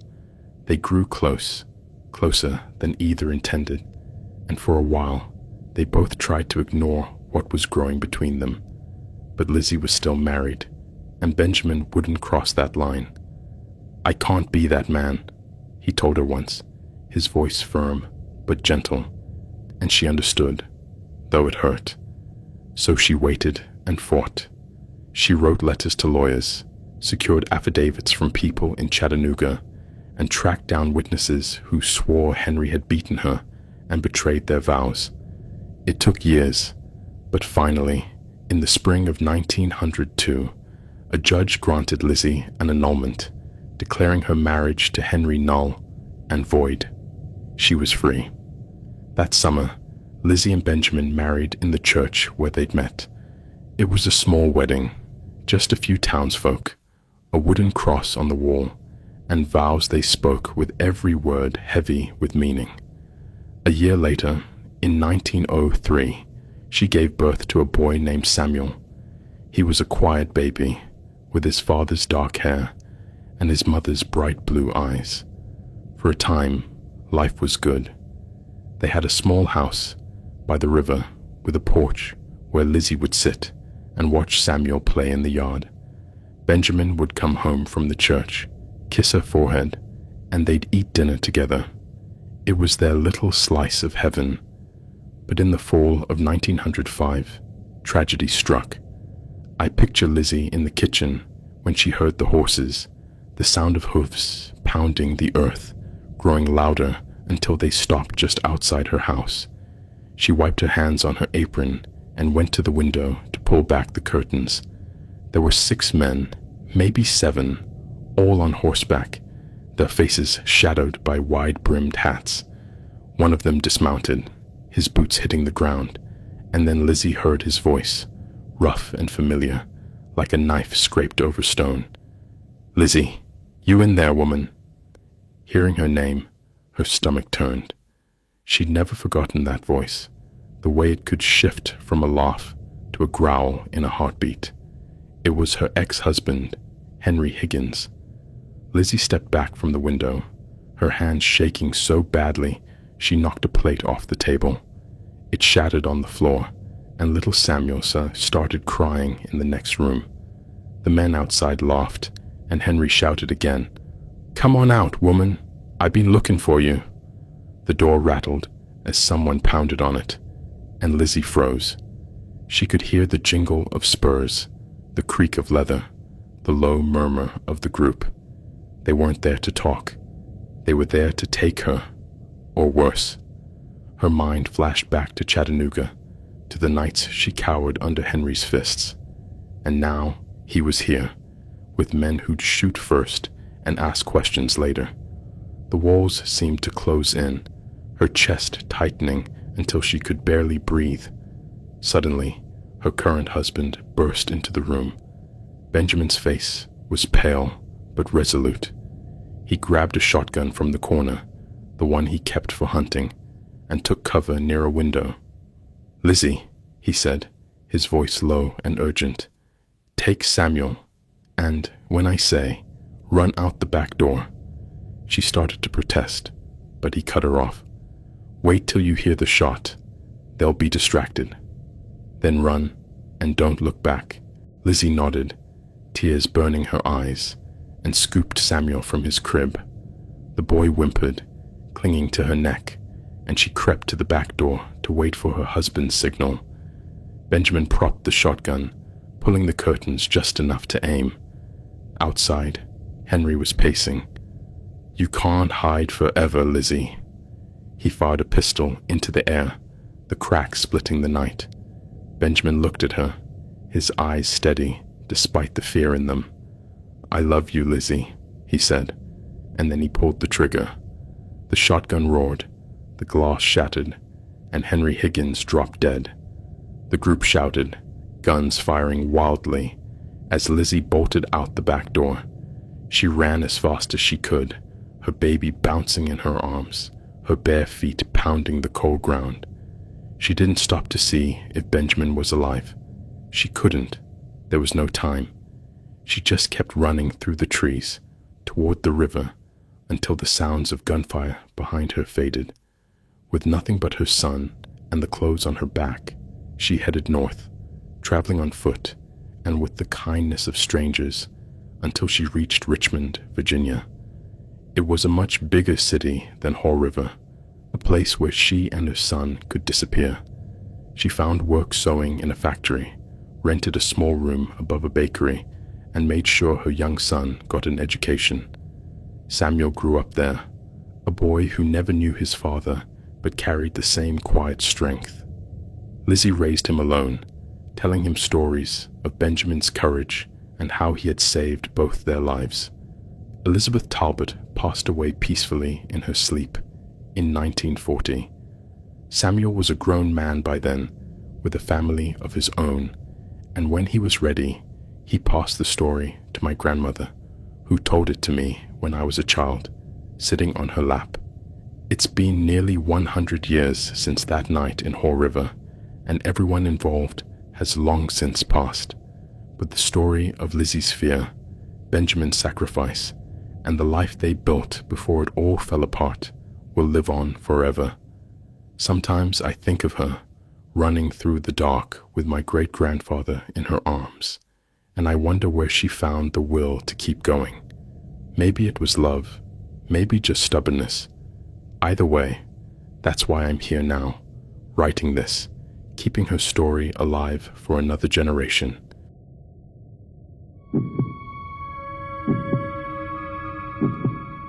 I met him on a dating app. His name was Brian, and at the time, I thought he was everything I'd been looking for. His profile picture showed him leaning against a motorcycle, wearing a leather jacket and a charming smile that gave me butterflies. We matched, and in less than a day, he sent me a message. "Hey, you seem great. Coffee sometime?" I was 24 years old, working a steady job at a marketing agency, and so tired of the unreliable guys I'd matched with before. Brian seemed different. Our first date was at a small downtown cafe. He arrived on time, ordered a black coffee, and asked me about my life, my job, my family, my dog Milo. He listened, really listened. He told me he worked as a mechanic, loved fixing things, and was close with his sister. At the end of the night, he walked me to my car and kissed me. A soft, quick, respectful kiss. I drove home, grinning like an idiot. For the first few months, it was perfect. He sent me good morning texts, brought takeout when I stayed late at work, and surprised me with little gestures. A keychain shaped like Milo's breed, a playlist of songs I'd mentioned liking. We spent weekends together, sprawled on my couch, watching movies, or driving to the coast just to walk on the beach. He'd hold my hand, his grip firm but warm, and I'd think to myself, this is it. This is how it's supposed to feel. But around the 6th month, things started to change. At first, it was small things. He'd ask where I was going, if I went out with friends, his tone casual, but his eyes told a different story. "Just curious," he'd say, but it didn't feel like curiosity. It felt like he was watching me. Then he started showing up unannounced. I'd be at a bar with coworkers, laughing over drinks, and look up to see him standing in the doorway, staring. "Thought I'd surprise you," he said once, with that same charming smile, but the smile no longer reached his eyes, which looked cold. By the 8th month, the possessiveness turned into something much darker. We'd argue over nothing, like me not replying to a text fast enough. His voice would get low and tense, like he was holding something back. One night, I told him I needed space, after he blew up because I'd gone to dinner with a coworker. He grabbed my wrist, not hard enough to bruise, but enough to make me freeze. "You can't just walk away from me," he said. I yanked free and locked myself in the bathroom until he left. The next day, he sent flowers with a note that read, "I'm sorry, I just love you too much." I wanted to believe him, but the knot in my stomach told me otherwise. I ended it in the 9th month. We were at my apartment. I'd rehearsed the words all day. "Brian, this isn't working. I'm done." When I said it, his face went blank, like a switch had been flipped. He stared at me silently for a whole minute, then laughed and said, "You don't mean that." When I told him I did, he stood, grabbed his jacket, and walked out without another word. I locked the door behind him, my hands shaking, hoping that was the end. It wasn't. The messages started the next day. "I miss you. You're making a mistake. We're not done." I ignored them, deleted them, blocked his number, but then he'd use a different one. I found notes on my car windshield saying things like, "Talk to me," written in his uneven scrawl. Once, I came home to find a rose at my door, its petals crushed, like he'd squeezed it too hard. I threw it in the trash and double-checked the locks, but then he started showing up when I was at home, at work, or grocery shopping. I'd see him across the street from my office, leaning on his motorcycle, staring up at my window. I'd see him at the supermarket, the gym, the park, where I walked Milo, always at a distance, always watching. I'd tell him to leave me alone, but he'd just smile, shake his head, and walk away. After a while, even my coworkers noticed. My boss pulled me aside one day and asked if I was okay. I lied and said yes, but I wasn't. I stopped going out unless I had to, started parking closer to my building, holding my keys between my fingers when I walked to my car. Then the threats came. He'd call from blocked numbers, his voice low and chilling. "You think you can get rid of me?" he'd say. "You're going to regret this." He'd hang up, but the words stuck with me, burrowing into my mind. I went to the police and filed a report, but they said they couldn't do much without evidence of imminent danger. They gave me a card for a restraining order, but I knew Brian wouldn't care about a piece of paper.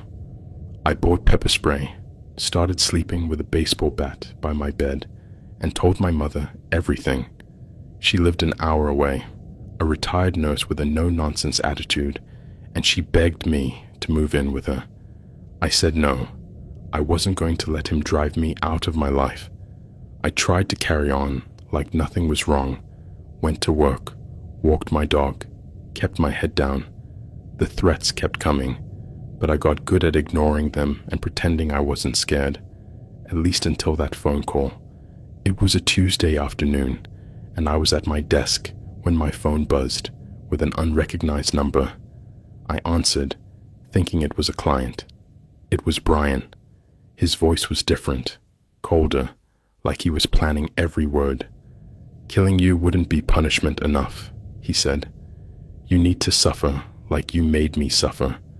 Since you took something precious from me, I'm going to take something from you." Then the line went dead. I'd never felt fear like that. I grabbed my bag, left my desk without a word, and ran to my car. My mother was the only person he knew how to contact, the only one I'd mentioned to him. I called her as I sped out of the parking lot. "Lock the doors," I told her when she picked up. "Don't let anyone in. I'm coming over." She asked what was wrong, but I couldn't explain. I just told her to stay safe. The drive was a blur, my hands gripping the wheel so tight my knuckles turned white. I kept glancing in the rearview mirror, half expecting to see his motorcycle behind me. When I got to his street, I saw his truck, unmistakable, black and battered, parked near her driveway. I sped up, pulled in behind him, jumped out of the car, and ran up the path, pounding on the door so hard the frame shook. I screamed for her to open it. The door swung open, and there was my mother, calm as ever, looking at me. "What's all this noise?" she asked. I pushed past her, my shoulder bumping hers, and ran to the kitchen. There he was, Brian, sitting at the kitchen table, his jacket draped over the chair like he belonged there. I felt sick. "He got here a minute ago," my mother said, frowning. "Said he was your friend." "Get out," I said, my voice breaking into a scream. "Get out of here now." He stood slowly, deliberately, raising his hands like he was innocent. "I don't know what's wrong with you," he said, all confused and charming. "I just needed to make a call." But as he grabbed his jacket and headed for the door, he turned, looked me straight in the eyes, and winked, like he was saying, "I could have done it if I wanted to." I locked the door behind him, my hands shaking, and told my mother everything, every detail I'd spared her before. She wanted me to stay that night, but I couldn't. I needed my own space, my own fight. I drove home, checked every room, every window, and sat with the bat in my lap until the sun came up. The stalking didn't stop after that. He'd call, leave voicemails, sometimes threats, sometimes apologies. I'd find his truck parked on my apartment street, empty, but like a warning. I finally got that restraining order, kept filing reports, but it was like shouting into the void. He was always one step ahead, out of reach, and the police were useless. Then, one day, it all seemed to stop. No more calls, no more notes, no more sightings. I waited for the other shoe to drop, but weeks passed, then a month, and there was nothing. I finally felt like I could breathe again, sleep without that stupid bat. I was at work one afternoon, scrolling through my phone on a break, when I saw it. A mutual friend had posted a photo. Brian, with his arm around a girl I didn't recognize, smiling at a bar. She looked happy, unaware. She reminded me of me. I stared at his face, the way he smiled at her, and felt sick again. I knew what he was capable of, what he'd do when the mask came off. I thought about warning her, but I knew he'd figure out it was me if I used my name. My solution was to create a new Facebook profile with a fake name, no photo, and find her. Her page was public, full of selfies and posts about her job at a daycare. I typed the message quickly. "Be careful with Brian. He's not who he seems. Get out while you can." I sent it, saw it marked as read, then logged out and deleted the account. I don't know if she listened, don't know if she's okay. Part of me wants to check, to dig, but I stop myself. I'm free of him, for now, and I think that's enough. I still double-check my door locks, and I still look over my shoulder every time I walk to my car, because I know he's out there, and I know he doesn't forget.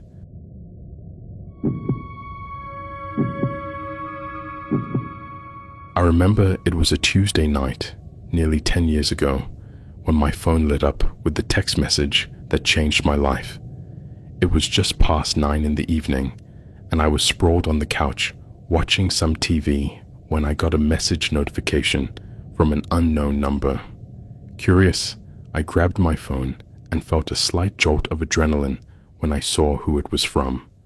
The message simply read, "Hey, Ashan, is this still your number? It's Mercedes from Leeds." A few years earlier, Mercedes and I had dated for about 6 months, and while it was fun at first, it didn't last. She was beautiful, smart, and successful, but also intense, very intense. I've always found passion attractive, but Mercedes had an unhealthy, rigid obsession with self-improvement. Not the healing your past traumas kind, but the maximize your potential kind. And while I often agreed with her talk of self-discipline and radical responsibility, she sometimes took it too far.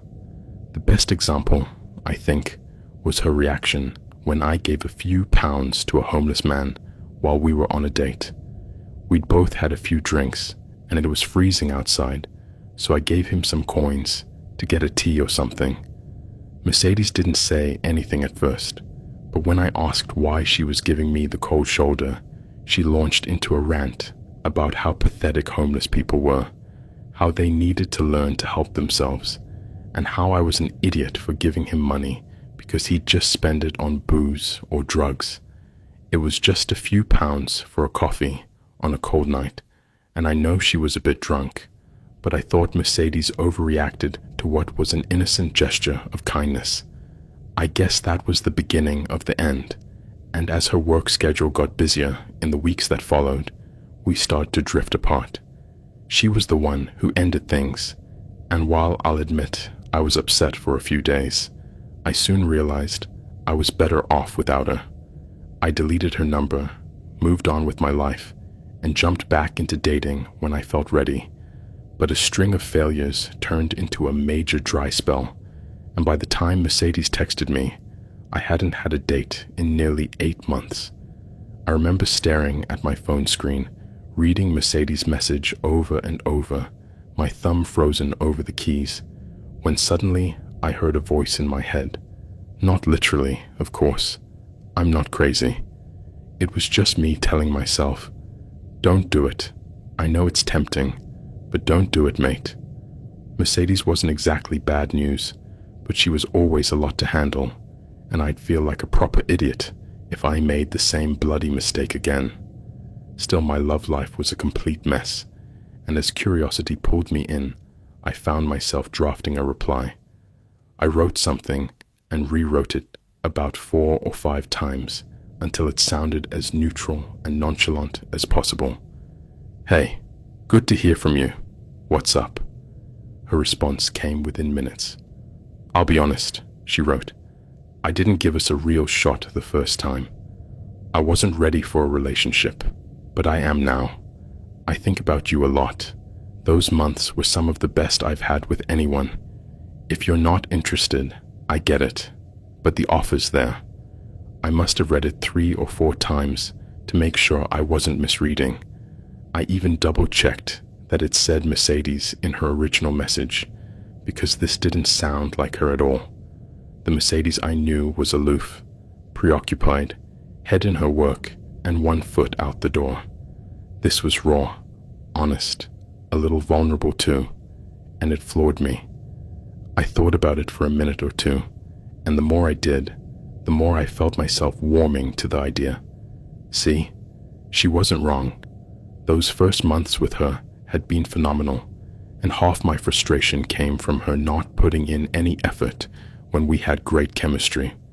But now, if she was ready to put in the time, then maybe, just maybe, I owed it to myself to find out if she meant it. We exchanged a few more messages, talking a bit more about it, and once I was convinced she seemed genuine, I invited her to what I described as a second first date. We agreed to meet that Sunday at a new Middle Eastern restaurant I wanted to try, and since the next day was a bank holiday Monday, we could afford to stay out late on what would normally be a work night. That Sunday, I got to the restaurant a bit early, so I stood outside with my hands in my pockets, watching the street.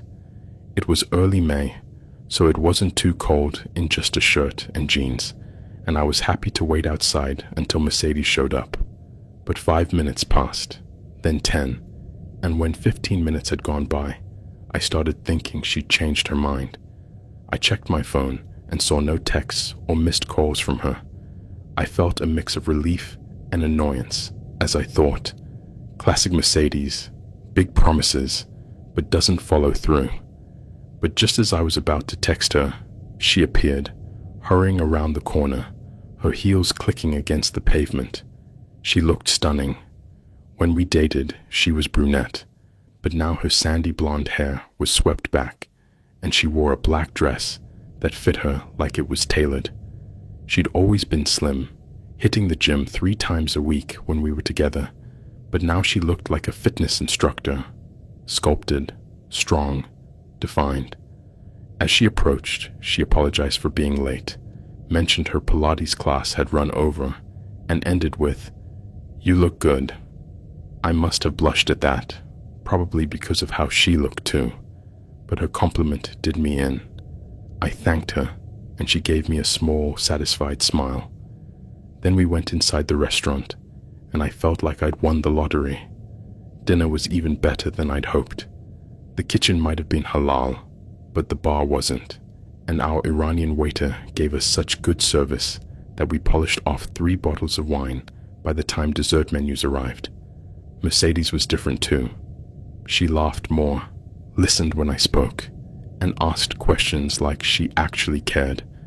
The old Mercedes would have been glued to her phone, or steering every conversation toward work or maximizing potential.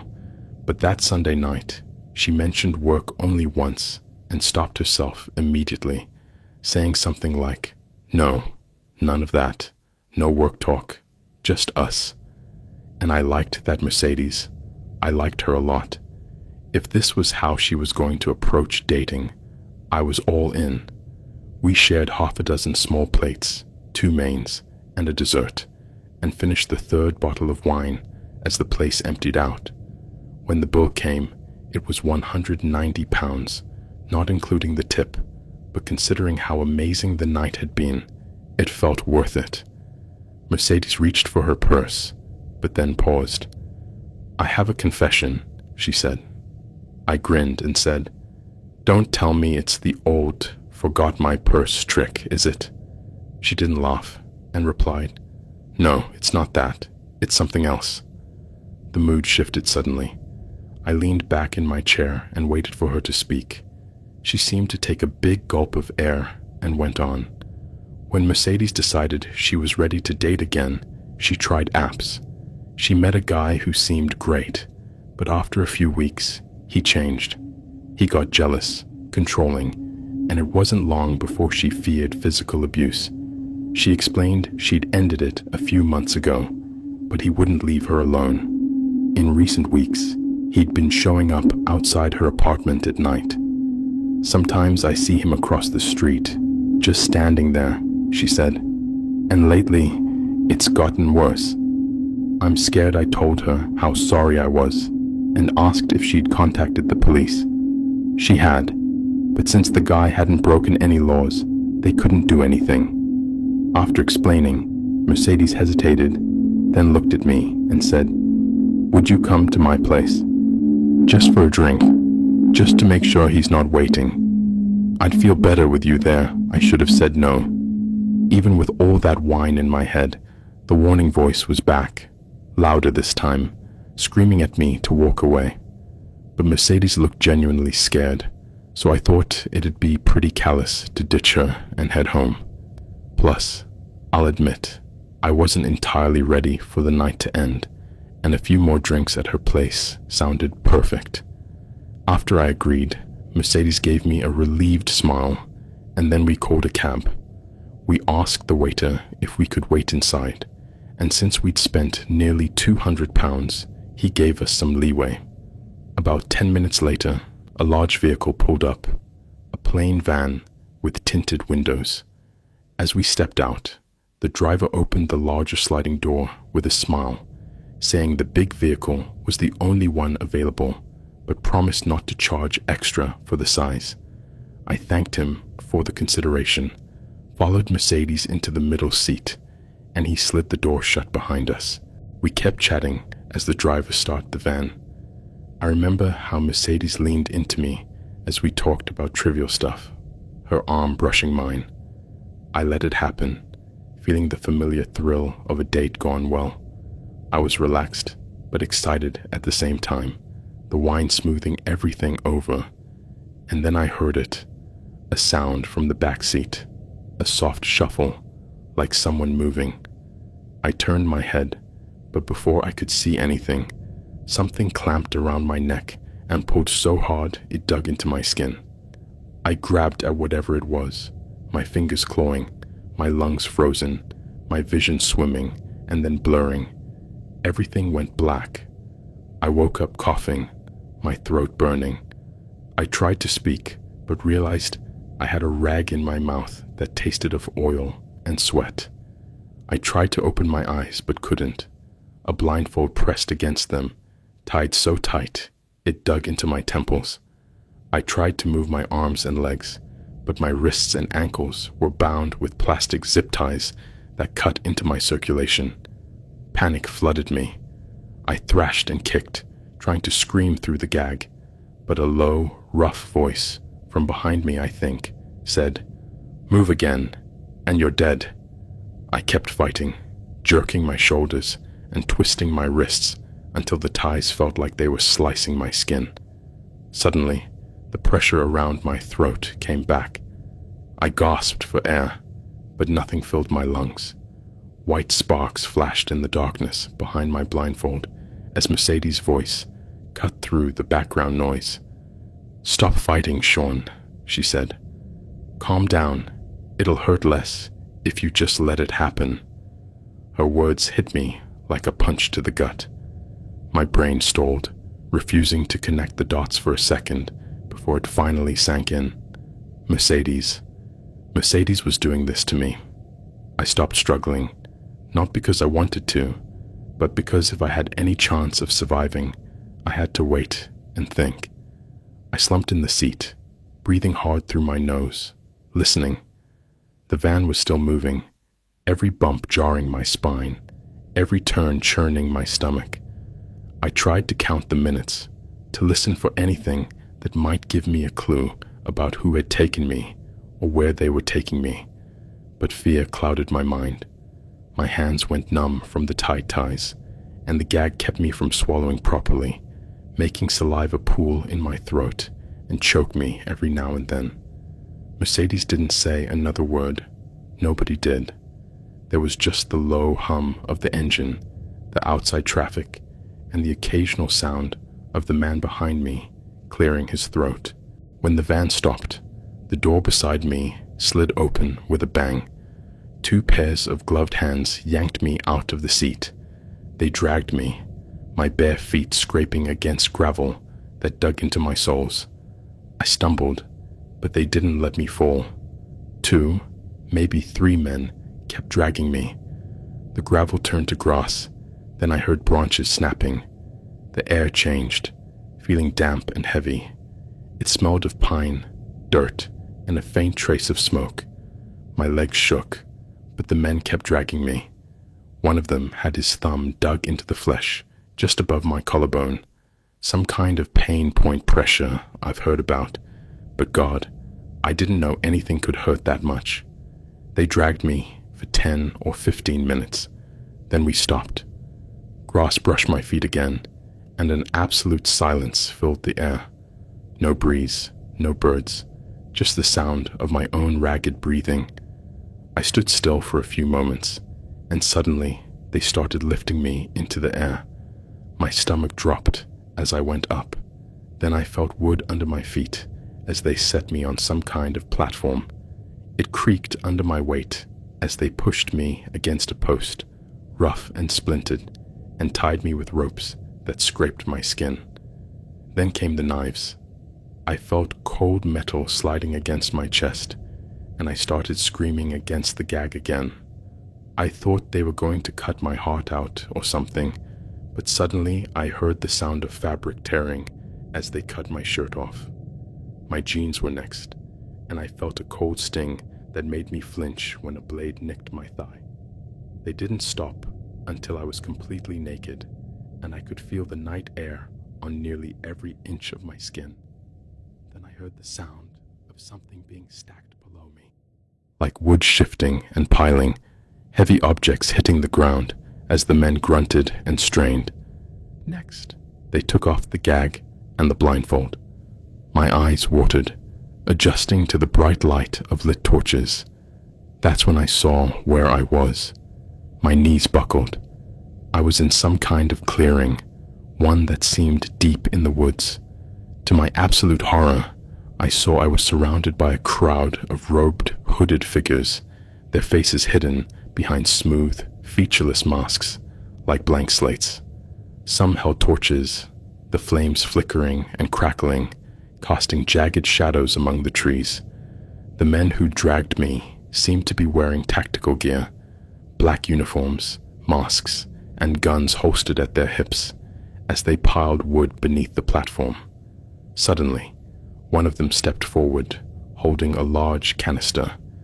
He walked to the woodpile below me, tilted it, and started pouring gasoline everywhere. It soaked the wood, and the sharp chemical smell hit my nose almost immediately. Another canister followed, then a third, the foul-smelling liquid glugging out as it drenched the pile of logs and branches. It was like a waking nightmare. I tried to scream, but my voice cracked and was barely audible. I could hardly form words, but I still begged them to stop as the fumes started burning my nose, face, and throat. The men in black uniforms didn't even look up, just kept doing what they were doing. I yanked at the ropes, the post digging into my back, but I couldn't move. The gasoline kept flowing, the pile beneath me turning dark and slick, and the smell was so thick in the air, I could taste it. A figure stepped forward from the crowd, holding one of those lit torches above their head. The others parted silently, watching with reverence as they approached.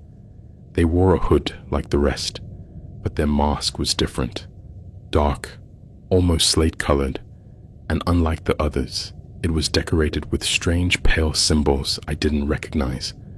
Just after stepping away from the crowd, they stopped, turned, and started addressing them in a language I didn't understand. I'm not crazy. I know what French, Spanish, or German sound like when I hear them, and I'm a fan of Korean horror films and old Hong Kong action movies. I'm not a language expert, but I've got a good ear for them, and this was nothing like anything I'd ever heard.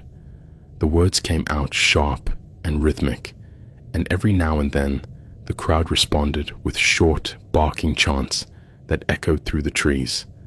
Once they finished speaking, the masked figure turned to me and raised the torch high above their head. The flame danced, and from about 3 meters away, they started walking toward me. At 2.5 meters, the crowd's chants grew louder and louder as I thrashed harder, the ropes tearing into my wrists, leaving bloody abrasions. At 1.5 meters, I could feel the torch's heat brushing my skin. I screamed, a raw, animal sound, as I twisted against the wooden post. At 1 meter and a few centimeters, the flames filled my vision as the crowd howled, and I lost all control. I screamed, sobbed, and begged, my words descending into frantic babbling as snot and tears ran down my face. I said and did things I didn't even know I was capable of, promised things I could never deliver, debased myself verbally in ways I'll never forgive myself for. I prayed they'd hear me, begged them to see reason, but the crowd's chants only grew louder until I could barely hear myself screaming.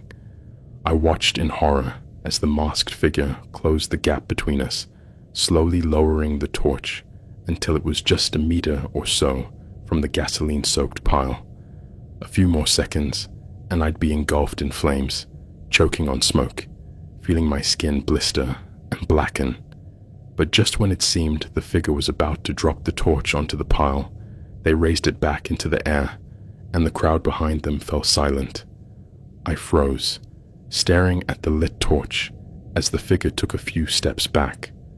After a few seconds of silence, they dropped the torch to the ground, lifted their robes slightly, and stamped out the flames with the sole of a long black boot. My head spun as the embers hissed out. I couldn't breathe, couldn't think straight. I wanted to feel relief, but I couldn't, because maybe I hadn't escaped a fiery fate, just delayed it. But then, the next thing I knew, one of the tactical guys climbed onto the platform, his boots thumping the wood behind me. He put the blindfold back over my eyes, stuffed the gag back in my mouth, and cut the ropes tying me to the post. My arms fell, useless and numb from the terror coursing through my body. Then they dragged me off the platform. My legs wouldn't hold me. When I hit the ground, I stumbled and fell, but the men pulled me up.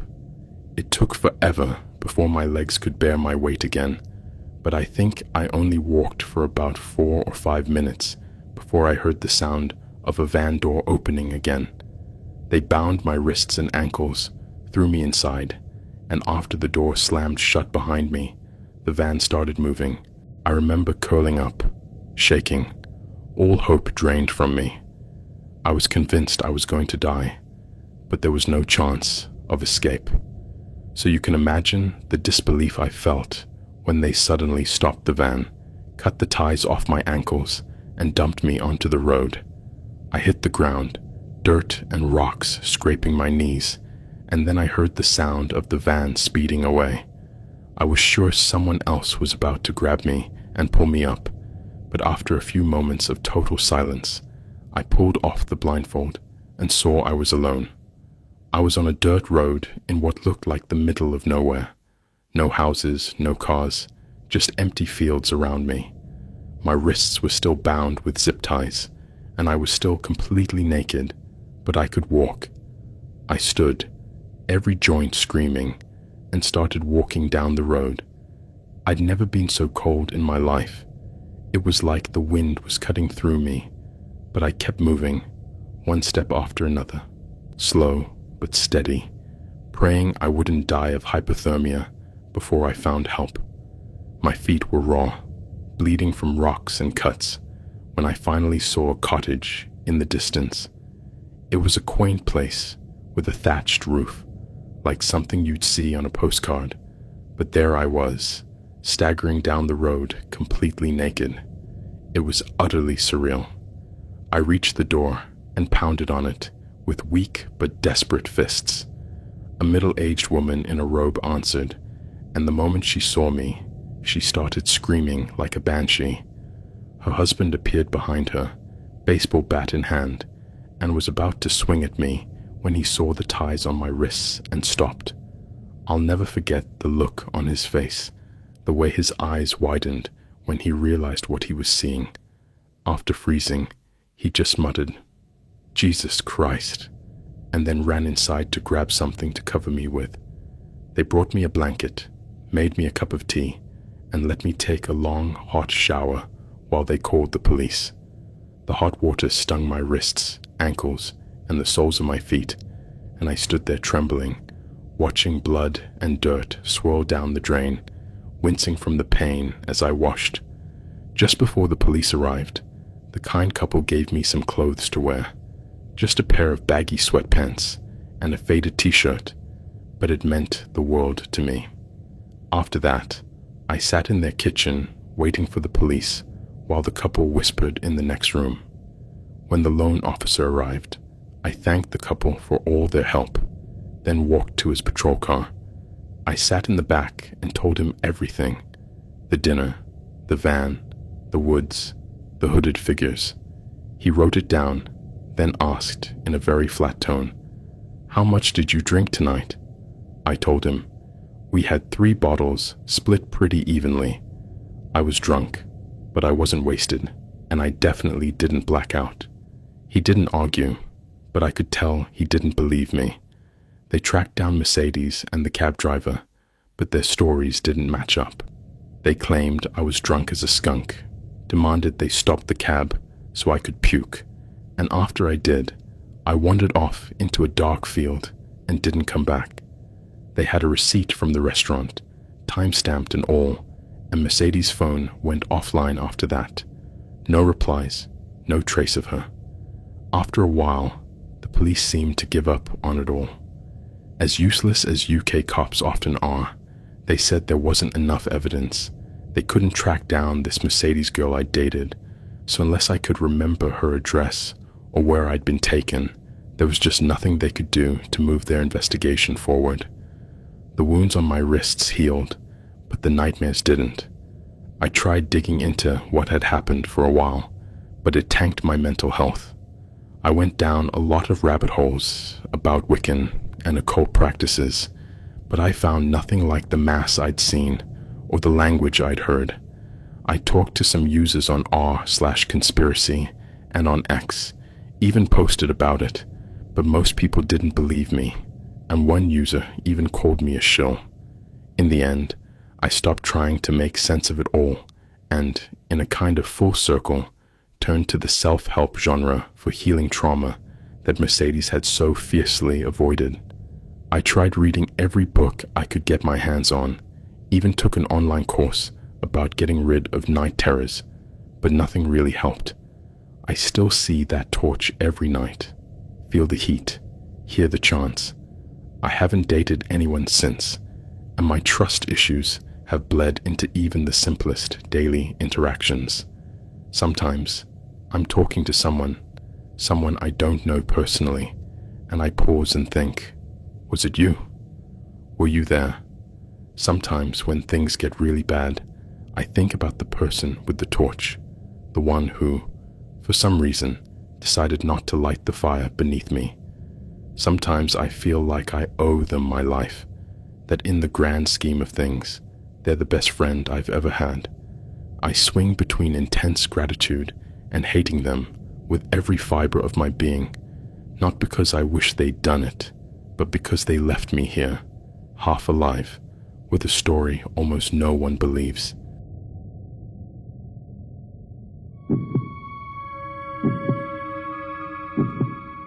Hello, friends. Have you ever heard about the man who threw away a laptop containing the key to a Bitcoin wallet? A British guy named James Howes tossed an old laptop in the trash, not realizing the key was on its hard drive until it was already in the city dump. When he accidentally threw it away, the Bitcoin was worth about $8 million. By the year 2017, its value had skyrocketed to 100 million. And now, in 2025, it's valued at nearly $250 billion. That's right, trillion with a T. That man offered a colossal reward, paid for a private forensic team, and even tried to sue the counselors who, according to him, stole it. But all signs point to him never recovering that laptop, which means he has to live with the reality of having thrown away nearly $1 trillion in the trash. It's a cruel world, isn't it? There's nothing more brutal than that. When I first read about this, the only thing that crossed my mind was, my God, man, I could get rich with those cryptocurrencies. That was back in the spring of 2021, when I started diving into cryptocurrencies and studying the markets. I met some really interesting people, and in May of 2021, one of my crypto buddies sent me a message with a tip he thought would be useful. A few months earlier, before we started chatting, he had discovered a cryptocurrency called Luna that had gone from being worth 50 cents per token to $6 per token. Such a significant jump clearly caught his attention. So, he started researching Luna to understand what it was all about. What he found blew his mind. It turned out Luna was just a backing asset for something called Terra USD, an algorithmic stablecoin designed to maintain a one-to-one equivalence with the US dollar. I guess many of you will appreciate me translating this into plain English. Terra USD was backed by a ton of investors who poured millions of dollars into the company that created it. That's why it was considered a stablecoin. With all that financial backing, it seemed foolproof, maintaining a steady price. Luna, on the other hand, was an asset whose token price could fluctuate, but being tied to Terra USD, it never swung too wildly and was pretty much guaranteed to increase in value over time. My friend told me he waited for a slight dip to buy in, and he did so at $5 per token. But just a little over a month later, that same $5 token was worth more than 4 times that, reaching $20.71. The coin then stayed relatively stable for a while before taking a small crash, dropping back to around $5 in May. That's when my friend reached out, assuring me it was the perfect time to invest. He said he was 99% sure that, despite that brief turbulence, Luna was about to rebound spectacularly. There were already rumors of renewed interest, no doubt due to its link to Terra USD, and my friend was so confident that he bought a ton more tokens before messaging me. That's what really convinced me. I remember joking with him, saying, well, if we sink together. And since I had a total of $490 saved up, I bought 100 Luna tokens at $4.81 each. When I mentioned it, the girl I was dating at the time thought I was nuts. So did a real-life friend named Chris. When I say real-life friend, I mean Chris was a high school buddy who didn't pay much attention to internet stuff. He had an Instagram account and played a bit of Madden with strangers now and then. But other than that, he was a regular guy, more comfortable with a car's engine than a computer. He thought I was crazy for spending nearly $500 on invisible coins, but he wasn't saying that by August, when Luna's value climbed from 10 to 20 and then to $30 per token. I remember showing him my digital wallet, and he asked, "So, can you cash out the money whenever you want?" I explained that no, you had to find a buyer first, but that was easy when a token's value was rising. Since the app I used handled that for me, there was a chance to make a profit of $2,900 in less than an hour. That's when he went from thinking it was all a scam to realizing there was really something to this cryptocurrency business. Chris plopped down on my couch, peppering me with questions about it, and I answered as best I could, given my own limited experience. I was honest, just like others had been with me, and told him it was essentially like gambling in a casino. But with Luna, I and many others had found something with potential for long-term stability. It was a bet, but probably the safest one at the time. For the rest of 2021, Chris always asked about my crypto wallet whenever we hung out, and it was always good news. Every time he came over, he saw Luna's value climbing, and he'd make some casual comment about giving me a bunch of money to make him a quick profit. I didn't think that was such a brilliant idea, and always gave him the advice I'd been given. Watch the markets for a while, get familiar with the system, and then be decisive and patient to make the right buys at the right time. For real profits, you had to wait for a dip. By the holidays of 2021, when Luna had gone from 30 to 60 and then to $93, it didn't seem like a dip was anywhere near. I told him I'd contact him the moment one happened, after a brief dip that I didn't think was the right time. Luna dropped to around $45 per token by late January of 2022. I called him and told him it was the perfect time for him to jump in. After explaining the process for getting a crypto wallet, I asked how many coins he wanted to buy. I don't know what I expected to hear, maybe a number similar to mine, a round figure like 100 or 50, given how expensive it was by then. So when Chris told me he wanted not 100, but 300 tokens, I was a bit shocked. I thought I was being somewhat risky investing $4,000, and there was Chris making an investment of nearly $14,000, and he wasn't a rich guy. When I asked if he was sure, he seemed totally confident. I guess he based that confidence on what I'd told him. Every time Luna dipped, it came back stronger than ever. A little over a month later, when it had climbed from less than $50 to over $100 per token, we both thought he'd made the right call. Chris's investment was now worth nearly $30,000. He'd doubled his money, and as you can imagine, he was very, very happy with me. By early April of 2022, Luna was close to $120 per token. Chris wasn't just singing my praises every chance he got. He seemed convinced we'd be millionaires by the end of the year. I remember one time we were drinking at a bar after a Red Sox game, and he got a bit emotional, saying something like, "Man, I really appreciate what you've done for me. This could change my whole life." I told him I doubted we'd be that rich by year's end, and that I planned to sell my tokens as soon as they hit $150. I'd make an incredible profit that way, and if Chris did the same, he'd more than triple his money. Then, with a bit of patience, we could wait for another stablecoin to be created, which wouldn't take long given Luna's success, and start the process again. That was my theory, but Chris took it as gospel truth. I said what I said to try to bring him back to reality, and maybe it was the Bud Light talking, but he said, "I told you, man. Maybe not this year, but we're gonna get rich off this, and I owe it to you." At that moment, I felt really proud of myself.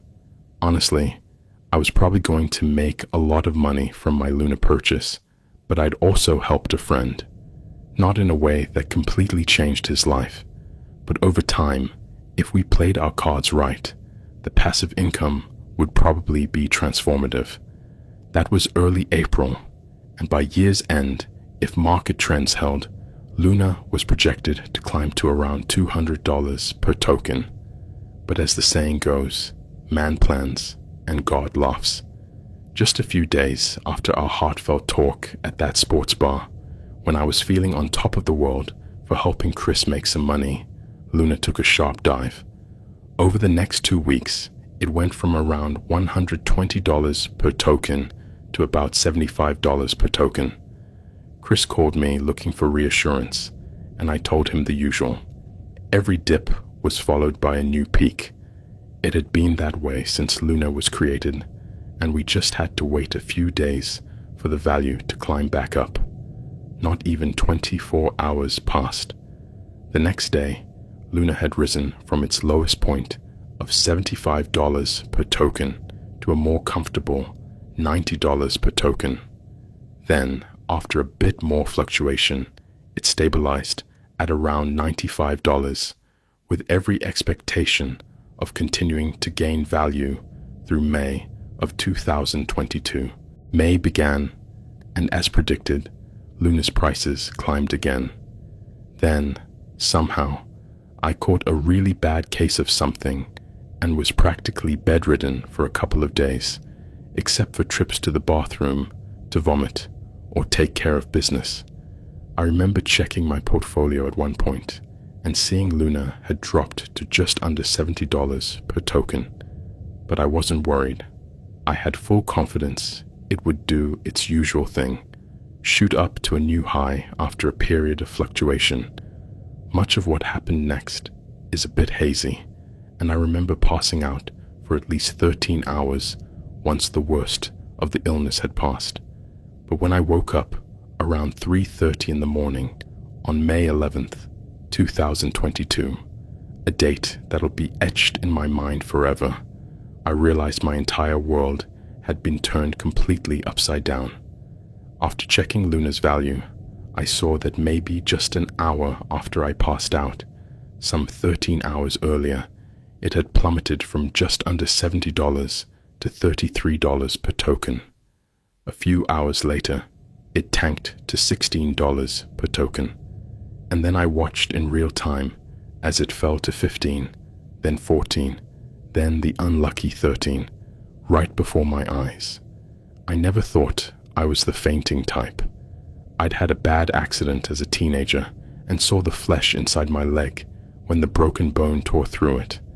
I didn't faint, didn't get woozy, just thought, uh-oh, I need an adult.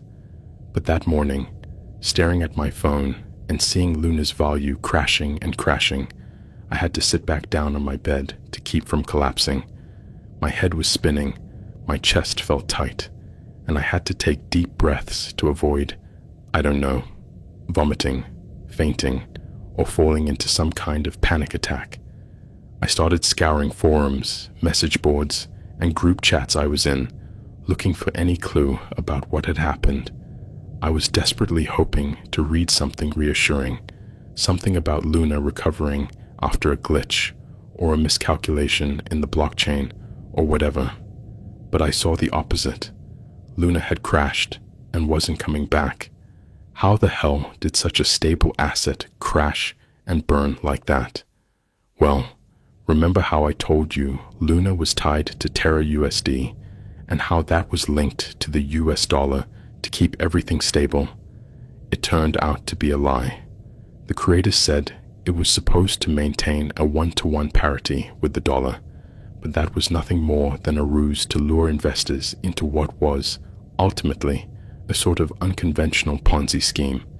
In other words, it was a scam, a very well-disguised one that fooled a lot of people, including me.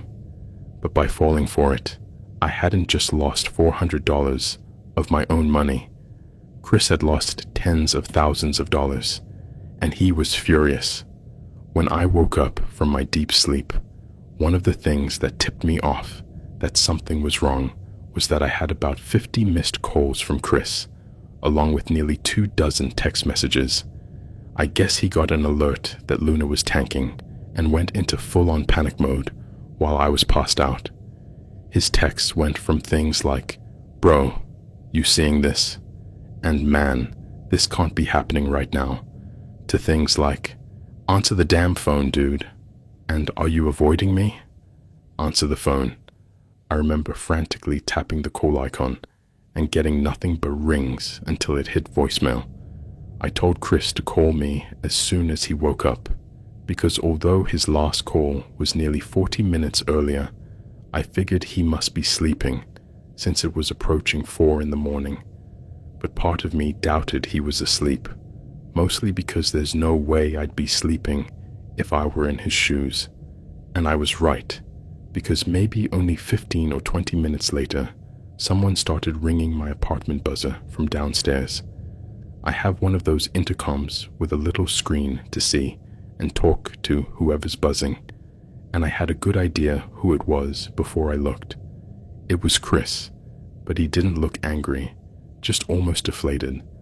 I pressed the intercom button and told him to come up, then walked to my kitchen to turn on my coffee maker and let it warm up, because I figured we were in for a long and painful heart-to-heart. I grabbed 2 mugs from the cabinet and then heard Chris's footsteps in the hallway. I started walking toward the door and said something like, "Hey man, I'm opening it."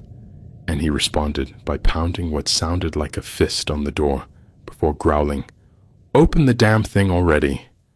He sounded completely drunk, like a skunked drunk.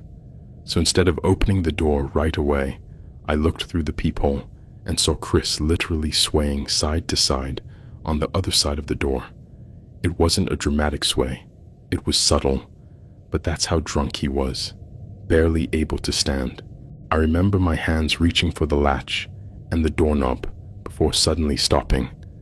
I had a flash of an ultra-drunk Chris trashing my apartment like a bull in a china shop after some drunken argument turned violent. I thought maybe I was overreacting, but as soon as that thought crossed my mind, Chris pounded the door with his fist again, yelling, "Open the damn door, we need to talk." And that feeling came rushing back, the one that made me think letting him in wasn't such a great idea. So I suggested he go home and sleep it off, so we could talk on the phone in the morning. I even offered to order him an Uber on my account as an apology for not answering his calls. I was halfway through explaining how sick I'd been when something slammed into the door so hard it made me jump back.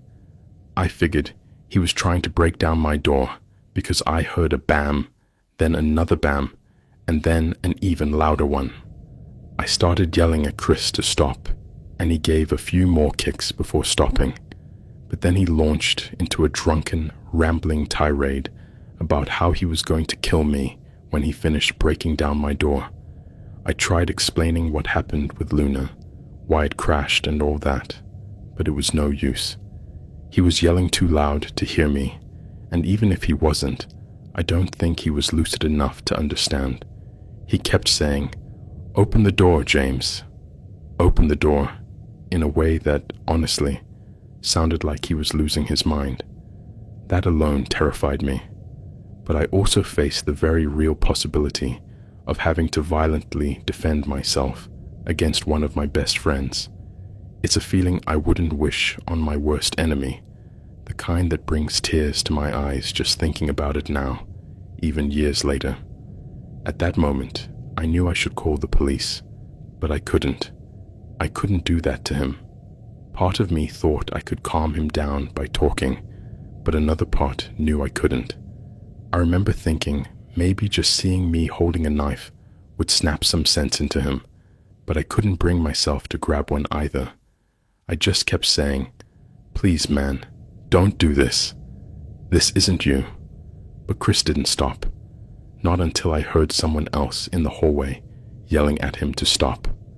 I recognized the voice of my neighbor from down the hall, but I also recognized the fear and surprise in Chris's voice when he snapped back, all right, I'll stop." I knew my neighbor must have been pointing a gun or something at him, because when I looked through the peephole, Chris literally had his hands up as he backed away from the door. Then I heard my neighbor yell at him to get out of there before he earned himself a bullet. Chris, I guess, regained some sense at that moment, and thank God he didn't bring his own gun. I know he has one, so we all dodged a bullet with that. Maybe 10 or 20 seconds after my neighbor came to the rescue, Chris stumbled out of the apartment building and, I assume, went to his car. I thanked my neighbor profusely, who had already called the police. Someone showed up shortly after to ask what happened. As I told them everything from start to finish, I also said I didn't want to press charges against Chris because he wasn't in his right mind. I remember telling the officer about all the crypto he lost. When I told him the amount, he said, "How much did you guys lose?" I couldn't believe it. He didn't even really know what cryptocurrencies were. Before he left, he advised me to keep my distance from Chris for a couple of days. A phone call might be a good idea, since he might be glad to know I wasn't pressing charges, but I shouldn't do something stupid like show up at his door. Otherwise, I could be the one with a gun pointed at my face. I tried calling, but he didn't answer. I tried texting, but he didn't respond. I tried reaching out to Chris on Instagram, and he blocked me. Then I tried asking his girlfriend and mutual friends to pass on messages, but I got no reply. I figured he'd stay mad for a few days, maybe a week or two at most, because sooner or later he had to realize it wasn't my fault. But, as much as it breaks my heart to say it, that didn't happen. For Chris, either I was dumb enough to make him lose his money, or I was in on the scam and somehow stole from him. Either way, he was done with me. I didn't know it at the time, but that night when he was yelling at me from behind a locked door was the last time we'd ever speak, and that marked the end of my journey with cryptocurrencies. I didn't throw away a laptop with nearly $1 trillion, but I threw away a friendship, and those are worth more than money could ever buy.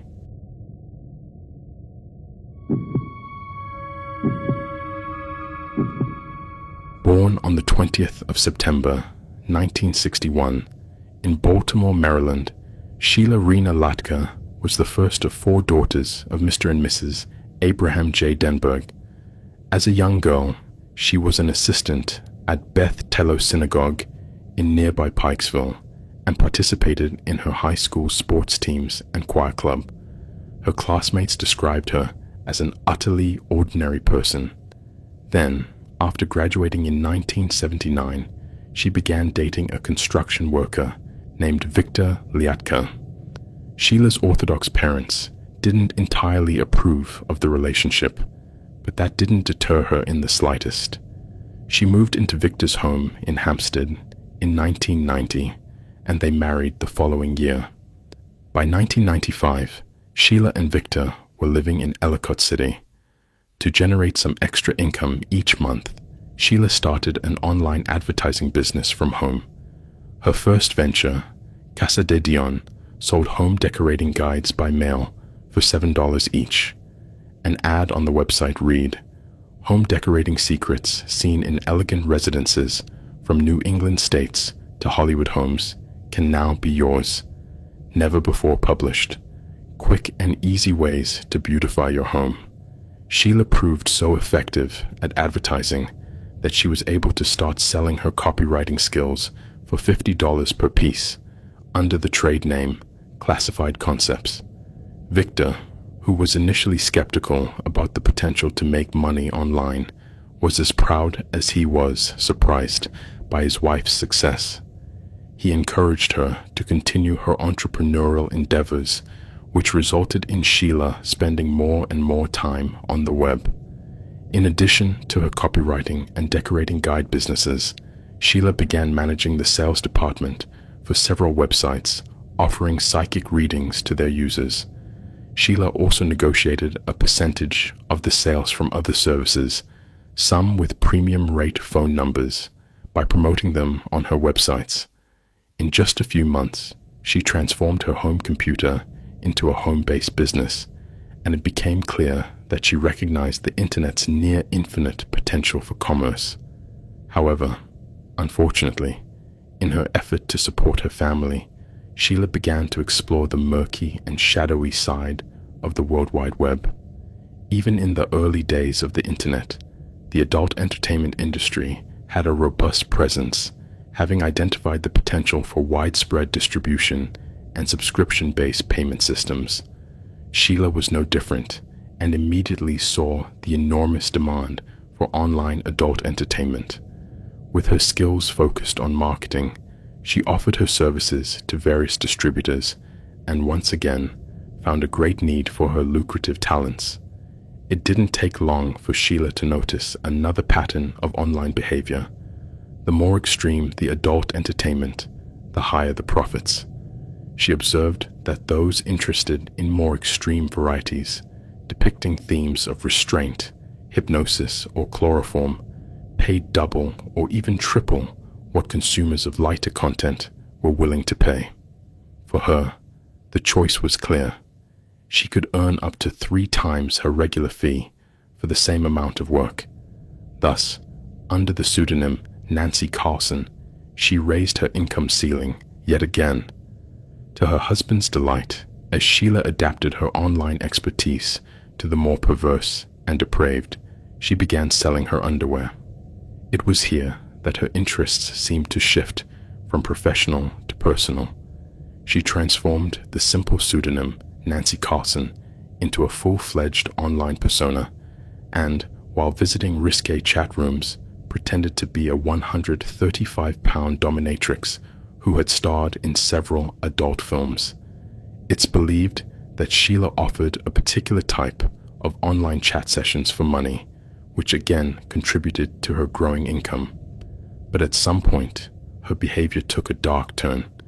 She began posting ads claiming that her ultimate fantasy was to be kidnapped, tortured, and killed by a masked stranger, and she did so with such authenticity that it generated a massive amount of activity.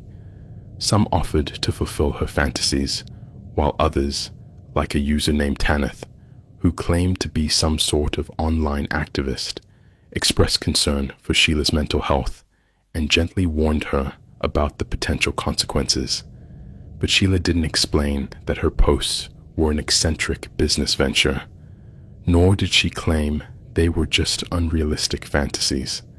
Instead, she replied, "I want something real. I didn't ask you to lecture me." It was the morning of Sunday, the 13th of October, 1996, when Sheila told her husband she was driving to Georgia to meet some old friends. Her husband wished her a safe trip and went about his day as usual, but Sheila wasn't headed to Georgia.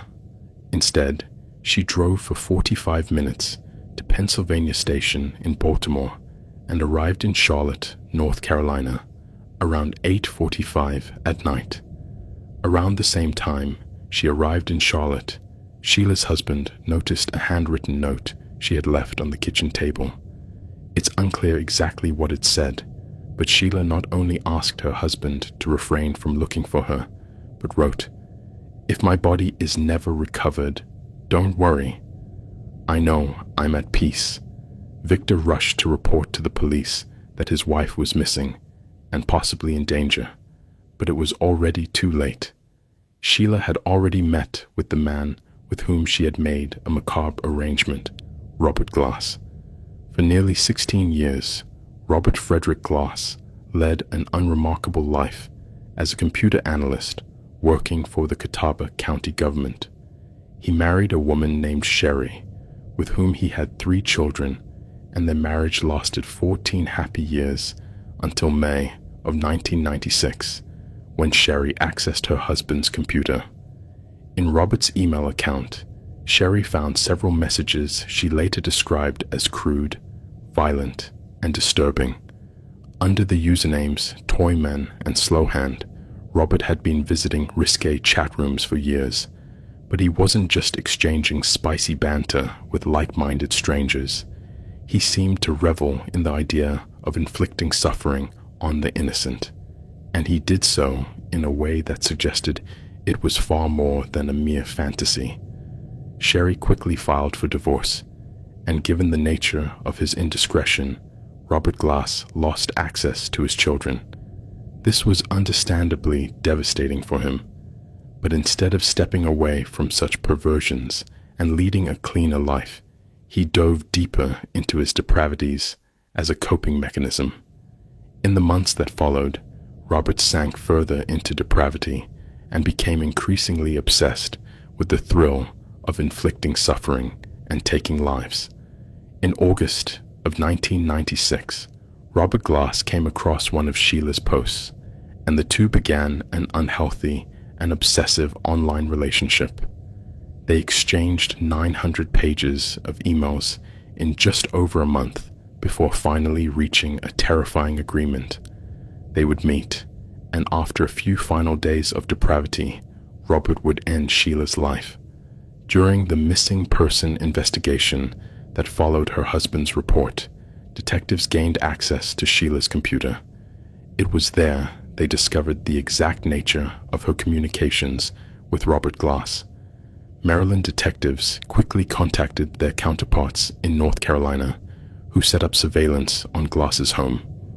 Officers spent 24 hours watching his residence, but there were no sightings of Sheila Liatka. Finally, on the 25th of October, a judge issued a search warrant for the house, and police stormed in. Inside the home, officers found several of Sheila's belongings, along with bondage equipment and drug paraphernalia. They also discovered a .357 caliber Magnum pistol, along with several computer disks that appeared to contain child exploitation material. But it wasn't until officers searched the backyard that they made the most chilling discovery of all. Buried under a mound of dirt, about 23.5 meters from the house, officers unearthed parts of Sheila Liatka's body. Glass was arrested while at work and, after being charged with first-degree murder, was held without bail in the Caldwell County Jail. He pleaded guilty to voluntary manslaughter and exploitation charges on the 27th of January, 2000, and was sentenced to between 3 and 6 years at the Avery Mitchell Correctional Institution. He also received an additional sentence of 27 months for federal second-degree child exploitation charges to be served consecutively. In an interview conducted during his imprisonment, Glass admitted to fulfilling Sheila's torture fantasy, but was quick to add that her death was an accident. "I don't know how hard I pulled the rope," he said, "but I never meant to kill her." John Butts, the chief medical examiner for the state of North Carolina, agreed with Glass's claim that the strangulation was accidental. The police did not. They described the death as intentional, and unfortunately for Glass, they had 900 pages of written evidence supporting their claim that Sheila's murder was deliberate and premeditated. The Liatka case was reportedly the first in which a murder suspect was taken into custody by a police department based solely on email evidence. Then, in its aftermath, much of the media coverage emphasized the dangerous consequences of meeting strangers online. Several people called for some form of censorship to better protect individuals from murders like Liatka's. Scott Bradner, a consultant at Harvard University's Office of Information Technology, strongly disagreed. Blaming the medium for the troubles of some individuals in society is misguided, he said. It's the reactionaries of the world who claim new technology is inherently evil. Sheila's case may be emblematic of the risks associated with spending too much time online, but its evil is not new. One night in September of 1791, a Czech composer living in London named Františka Tara decided to visit a sex worker. A few hours later, after the pair had dined, Katswara paid Susanna Hill 2 shillings before asking her to castrate him. Hill refused, but agreed to strangle Katswara during intimacy. But when they were done, he was dead. One of the earliest recorded cases of what we might call carnal asphyxiation, Susanna Hill was charged with Františka Tara's murder. But after her trial at the Old Bailey on the 16th of September, the jury accepted her testimony, and she was acquitted of all charges. Robert Glass, on the other hand, received no such leniency. He was incarcerated at the Avery Mitchell Correctional Institution in North Carolina and spent the next 2 years as an exemplary prisoner who seemed consumed by remorse. Guilt seemed to weigh heavily on Glass's heart as well, for on the 20th of February, 2002, just 2 weeks before his scheduled release, he suffered a massive heart attack. Glass was rushed to Spruce Pine Community Hospital, but was pronounced dead at 1:30 in the morning the following day.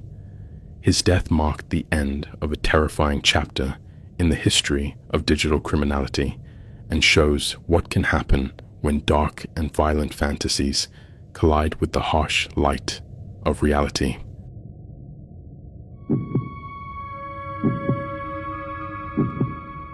In the pre-dawn hours of a crisp September morning in 1998, the quiet English village of Charbury in Oxfordshire was stirred by the low hum of police vans heading toward a modest 2-story home on Crabber Villas. The detached house, a faded Victorian structure with peeling paint and a small front garden, was the last known address of the target.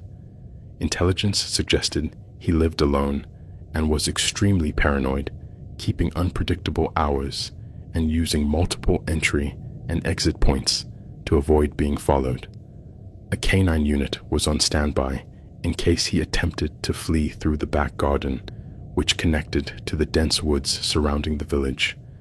Acting on a tip from the United States Federal Bureau of Investigation, the dawn raid was scheduled for precisely 5 in the morning, a time when only farmers working in nearby fields would have stirred from their rest. The Oxfordshire police had managed to weave an extensive web of clues and evidence, including private emails and computer metadata.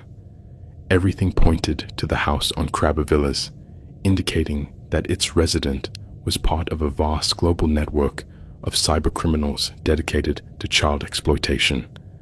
At 4:55 in the morning, a team of 12 tactically equipped officers from the Oxfordshire Police gathered outside the home.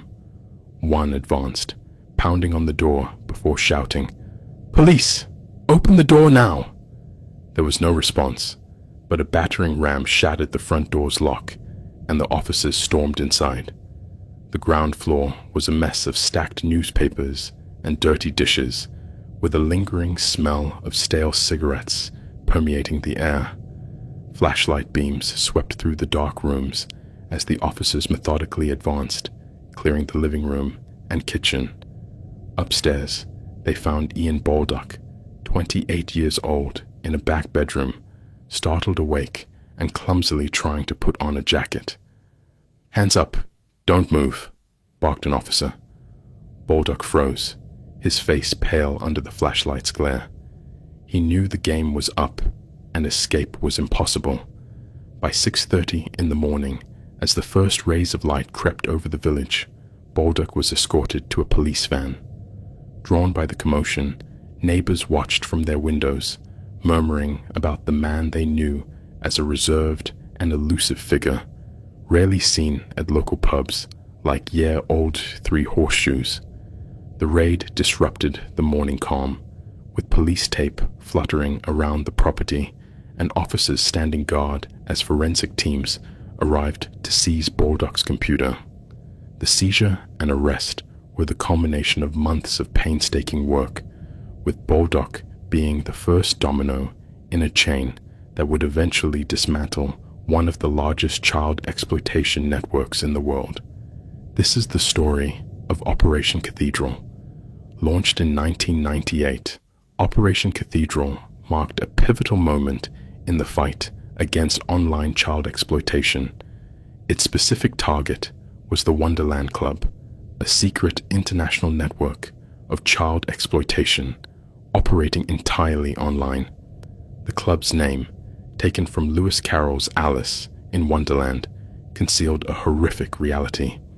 They were a network of individuals who produced, shared, and traded child exploitation material on an unprecedented scale.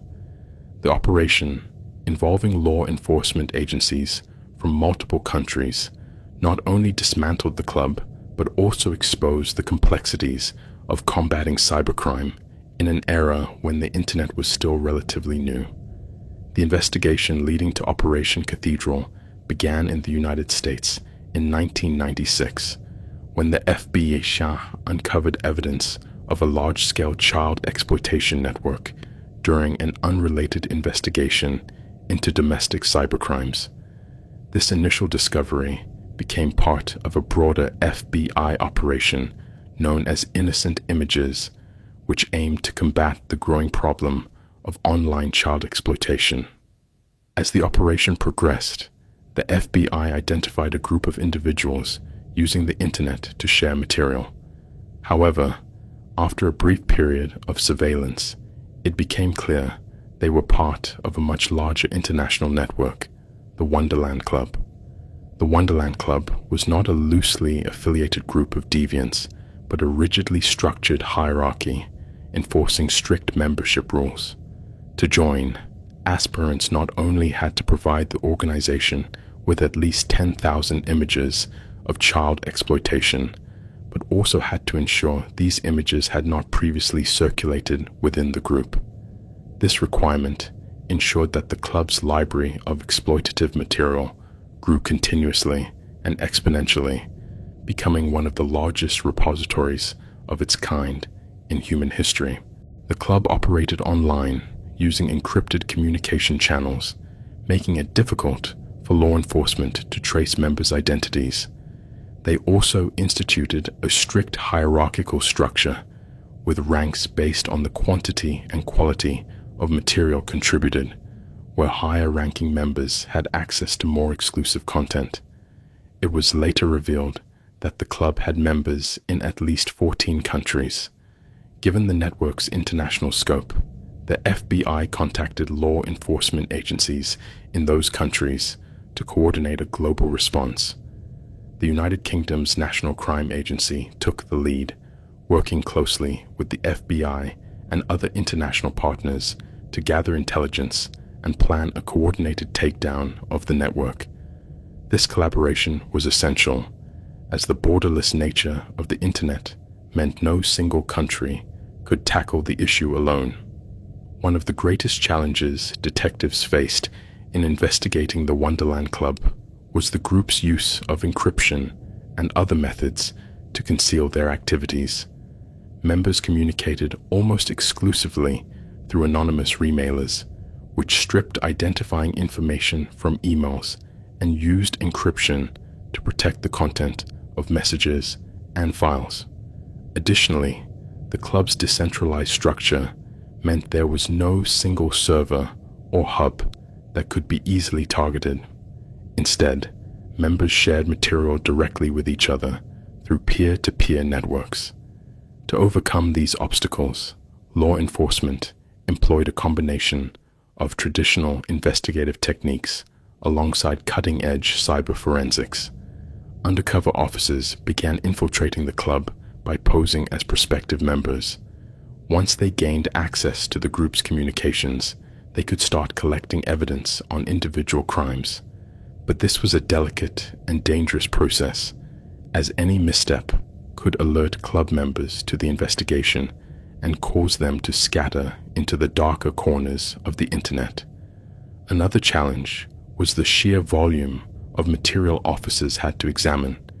It was estimated that the Wonderland Club's library contained over 250,000 images and nearly 1,800 videos of child abuse stored on computers, disks, and other media. Analyzing this material to identify victims and perpetrators required significant resources and expertise. It also forced agencies to develop new tools and techniques to handle the scale of forensic data, including cutting-edge software programs that categorized and compared images with known victims. However, while undoubtedly a force for good, the investigation also raised significant legal and ethical questions. For instance, to gather evidence, undercover officers had to interact with club members and, in some cases, view or even share exploitative material. This raised concerns about the possibility of law enforcement inadvertently contributing to child exploitation, even if it was in pursuit of justice. To address this, strict protocols were established to ensure that any actions taken by undercover officers were carefully controlled and that the focus remained on identifying and rescuing victims. Still, the issue recalls a quote from Friedrich Nietzsche from his work Beyond Good and Evil. Whoever fights monsters should see to it that he does not become a monster. And if you gaze long into an abyss, the abyss also gazes into you. After 2 years of steadfast investigation, Operation Cathedral culminated in a series of coordinated raids that took place on the 2nd of September, 1998. Law enforcement agencies in 13 countries, including the United Kingdom, the United States, Australia, Germany, and Italy, executed simultaneous search warrants and swiftly arrested suspects to prevent club members from alerting each other. In total, over 100 individuals were arrested, and a vast amount of evidence was seized, including computers, hard drives, and other digital storage devices. One of the most notable arrests was that of Gary Salt, a British man who turned out to be a key member of the club. A large collection of exploitative material was found at Salt's home, and he was later sentenced to 12 years in prison for his heinous contributions. Meanwhile, in the United States, the FBI arrested a California man who had over 100,000 images on his computer. Fortunately, the raids led to the identification of several child victims, including a 10-year-old American girl who was rescued after images of her abuse were found in the possession of a club member. This underscored the operation's real impact, as it not only dismantled the network, but also saved children from ongoing exploitation. Despite the operation's resounding success, the legal outcomes of Operation Cathedral varied widely by jurisdiction. For example, in the United Kingdom, several Wonderland Club members were convicted and received significant prison sentences, while individuals like Gary Salt were sentenced to 12 years. Another member, David Hines, received a sentence of only 30 months in prison. In the United States, sentences were far harsher, with some individuals receiving up to 20 years in prison, even for the most minor involvements. However, not all arrests resulted in convictions, and in some cases, insufficient evidence or legal technicalities led to charges being dropped. Yet, there is a silver lining in that dark cloud, as it exposed gaps in legal frameworks, particularly in countries where laws against child exploitation were outdated or inadequate to address the scale and nature of the crimes. Naturally, this led to calls for stronger legislation and better international cooperation to combat online child exploitation. And, brick by brick, the gaps in defenses are being filled. Operation Cathedral also had a profound impact on law enforcement practices. It served as a model for future efforts like Operation Avalanche in 2001 and Operation Ore in 2002, both targeting similar networks. In response to the operation, several countries introduced new initiatives aimed at improving online safety, including public awareness campaigns and the development of software to block access to harmful content. The operation also heightened public awareness of the dangers of the internet, particularly for children, and underscored the need for education and resources to protect them from online predators. By dismantling the Wonderland Club, law enforcement agencies not only brought perpetrators to justice, but also rescued victims and prevented further harm. The operation's legacy endures in the ongoing efforts to combat online child exploitation, serving as a reminder of both the progress made and the challenges still ahead. As the internet continues to evolve, so too must the strategies used to protect the most vulnerable. But with determination, cooperation, and innovation, even the most secretive and sophisticated criminal networks can be brought to justice.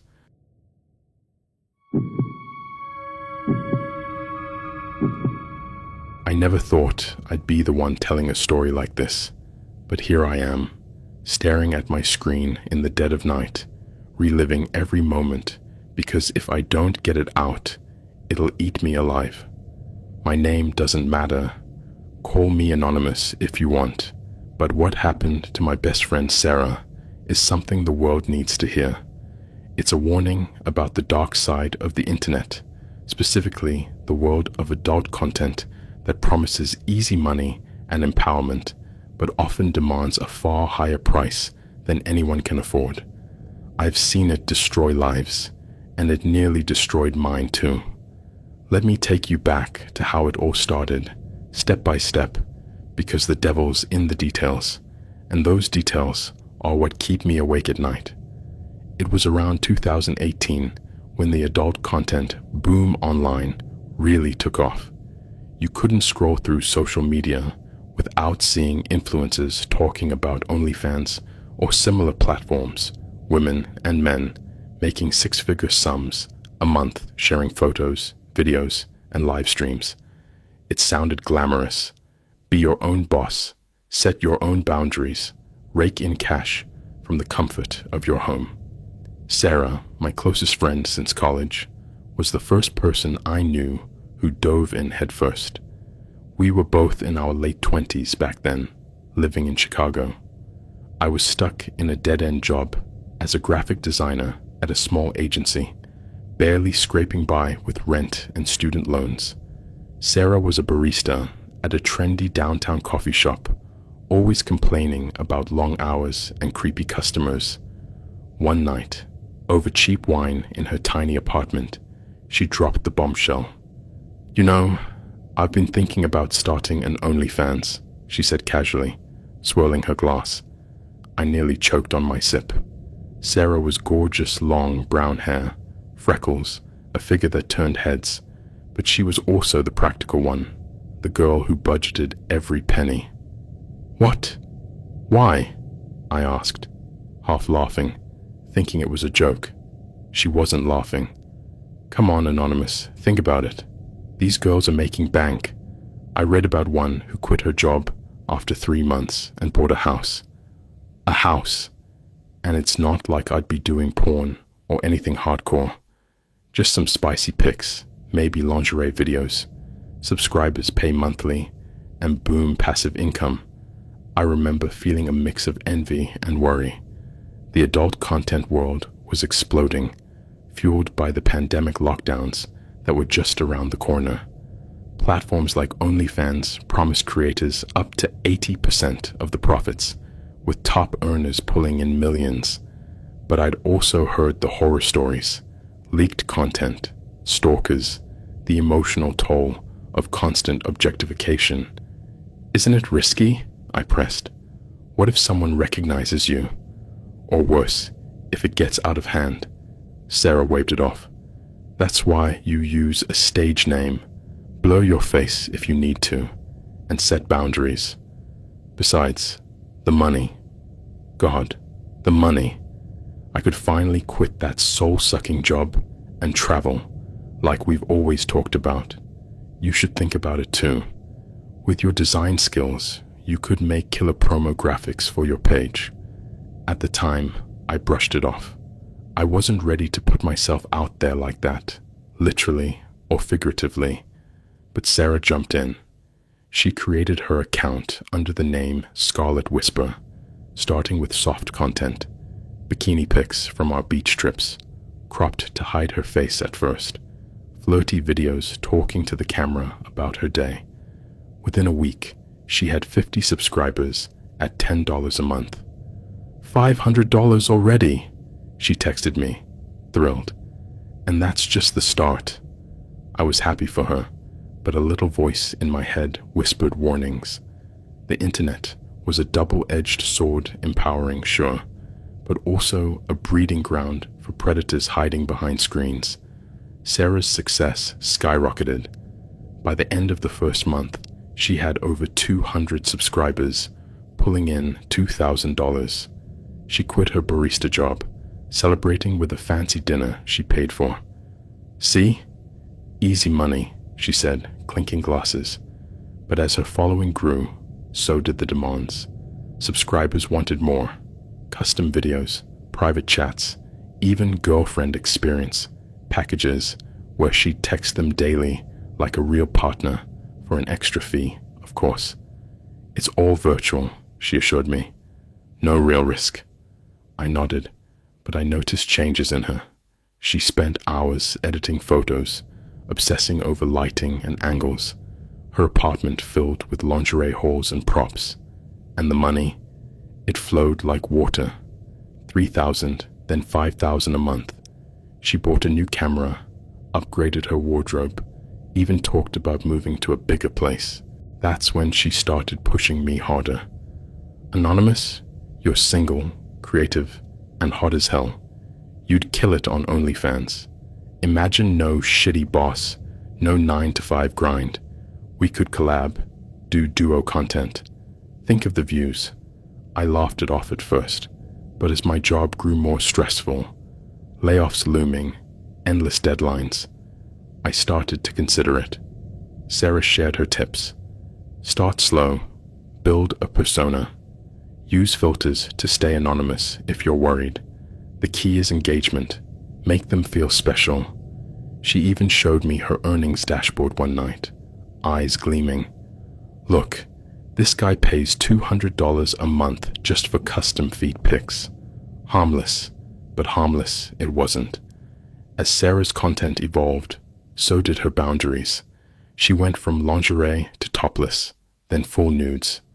"It's empowering," she'd say. "I control what I show." Subscribers loved it. and her income hit $10,000 a month by the second year. She traveled to Miami for content shoots, posting glamorous selfies on Instagram, her public account separate from OnlyFans. But privately, she confessed the downsides: creepy messages, doxing threats, guys getting aggressive when denied extras. Block and move on, she'd shrug. One night, over margaritas, she dropped another bombshell.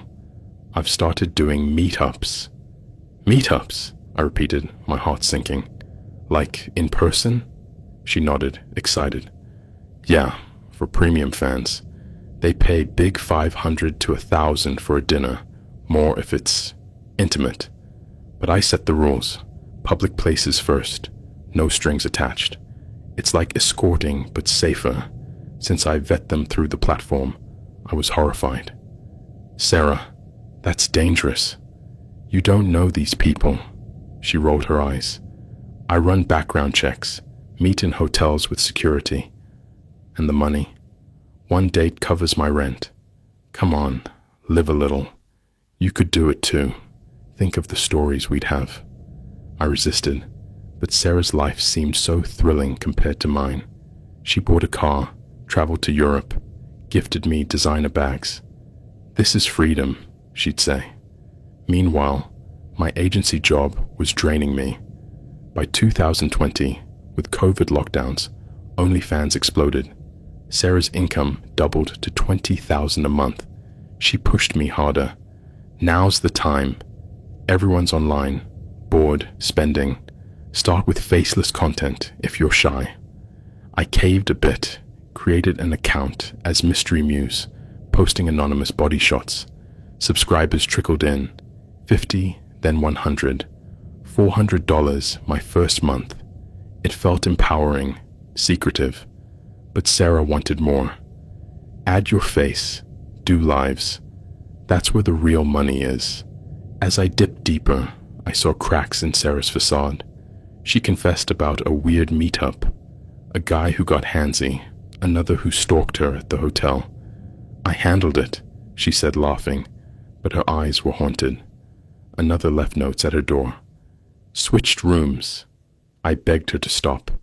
The money's not worth your life. She scoffed. Jealous? Join in. See for yourself. Deep down, I was tempted. My design dreams stalled, bills piling up. Sarah's life, travel, freedom, cash. OnlyFans is empowerment, she'd say. We control the narrative. But cyber risks loomed. Hackers targeted creators. Nudes leaked. Doxing. Sarah's phone was hacked. Once, subscribers got her number. New SIM, she said. Deepfakes emerged. AI swapping faces onto porn. Happens to everyone. She joined creator forums for tips. Used two-factor, anonymous banking. But horror stories circulated. Girls blackmailed. Identities stolen for fraud. Sarah's big break came in 2022. This group's hosting an exclusive event, 8 high rollers, $20,000 each for a weekend. I was terrified. 8 guys? It's a trap, she insisted. Vetted by the community. Private mansion in the Hollywood Hills. Security, NDAS. It's like a party, drinks, flirting, optional extras. Optional. I knew better. Don't go alone, she invited me. Come. We split at $40,000 total. I refused, horrified. She went anyway. Last text. Made it. Mansion's insane pool. Champagne. Talk soon. Then silence. Calls unanswered. I panicked, called the police. Adult. Voluntary trip wait 72 hours. Her OnlyFans went inactive. Forums buzzed. Raven T's ghosted subs. An anonymous DM. Your friend messed with the wrong people. Check Hill's news. Heart racing, I searched. Woman found in mansion, gang raped, murdered by 8 men. Photo. Sarah drugged, abused at a party, turned horror. Tied up, beaten, strangled when she resisted. Body dumped in a desert canyon. Investigation. The event was a cybercrime syndicate. Hackers posing as whales on OnlyFans, luring creators with big payouts. They use deepfakes for verification videos, stolen IDs for backgrounds, 8 arrested, tech bros running a dark web empire, trafficking via platforms, chats revealed, targeting rising stars, promising luxury, delivering rape, murder for snuff films sold on crypto black markets. Sarah's content used as bait. It shattered me. Guilt consumed me. Had I encouraged her? My OnlyFans, deleted immediately. Therapy didn't erase nightmares of Sarah's final screams. These words barely scrape the terror of it all, but this keeps me going, exposing the cyber hell. If easy money tempts you, log off. The abyss stares back.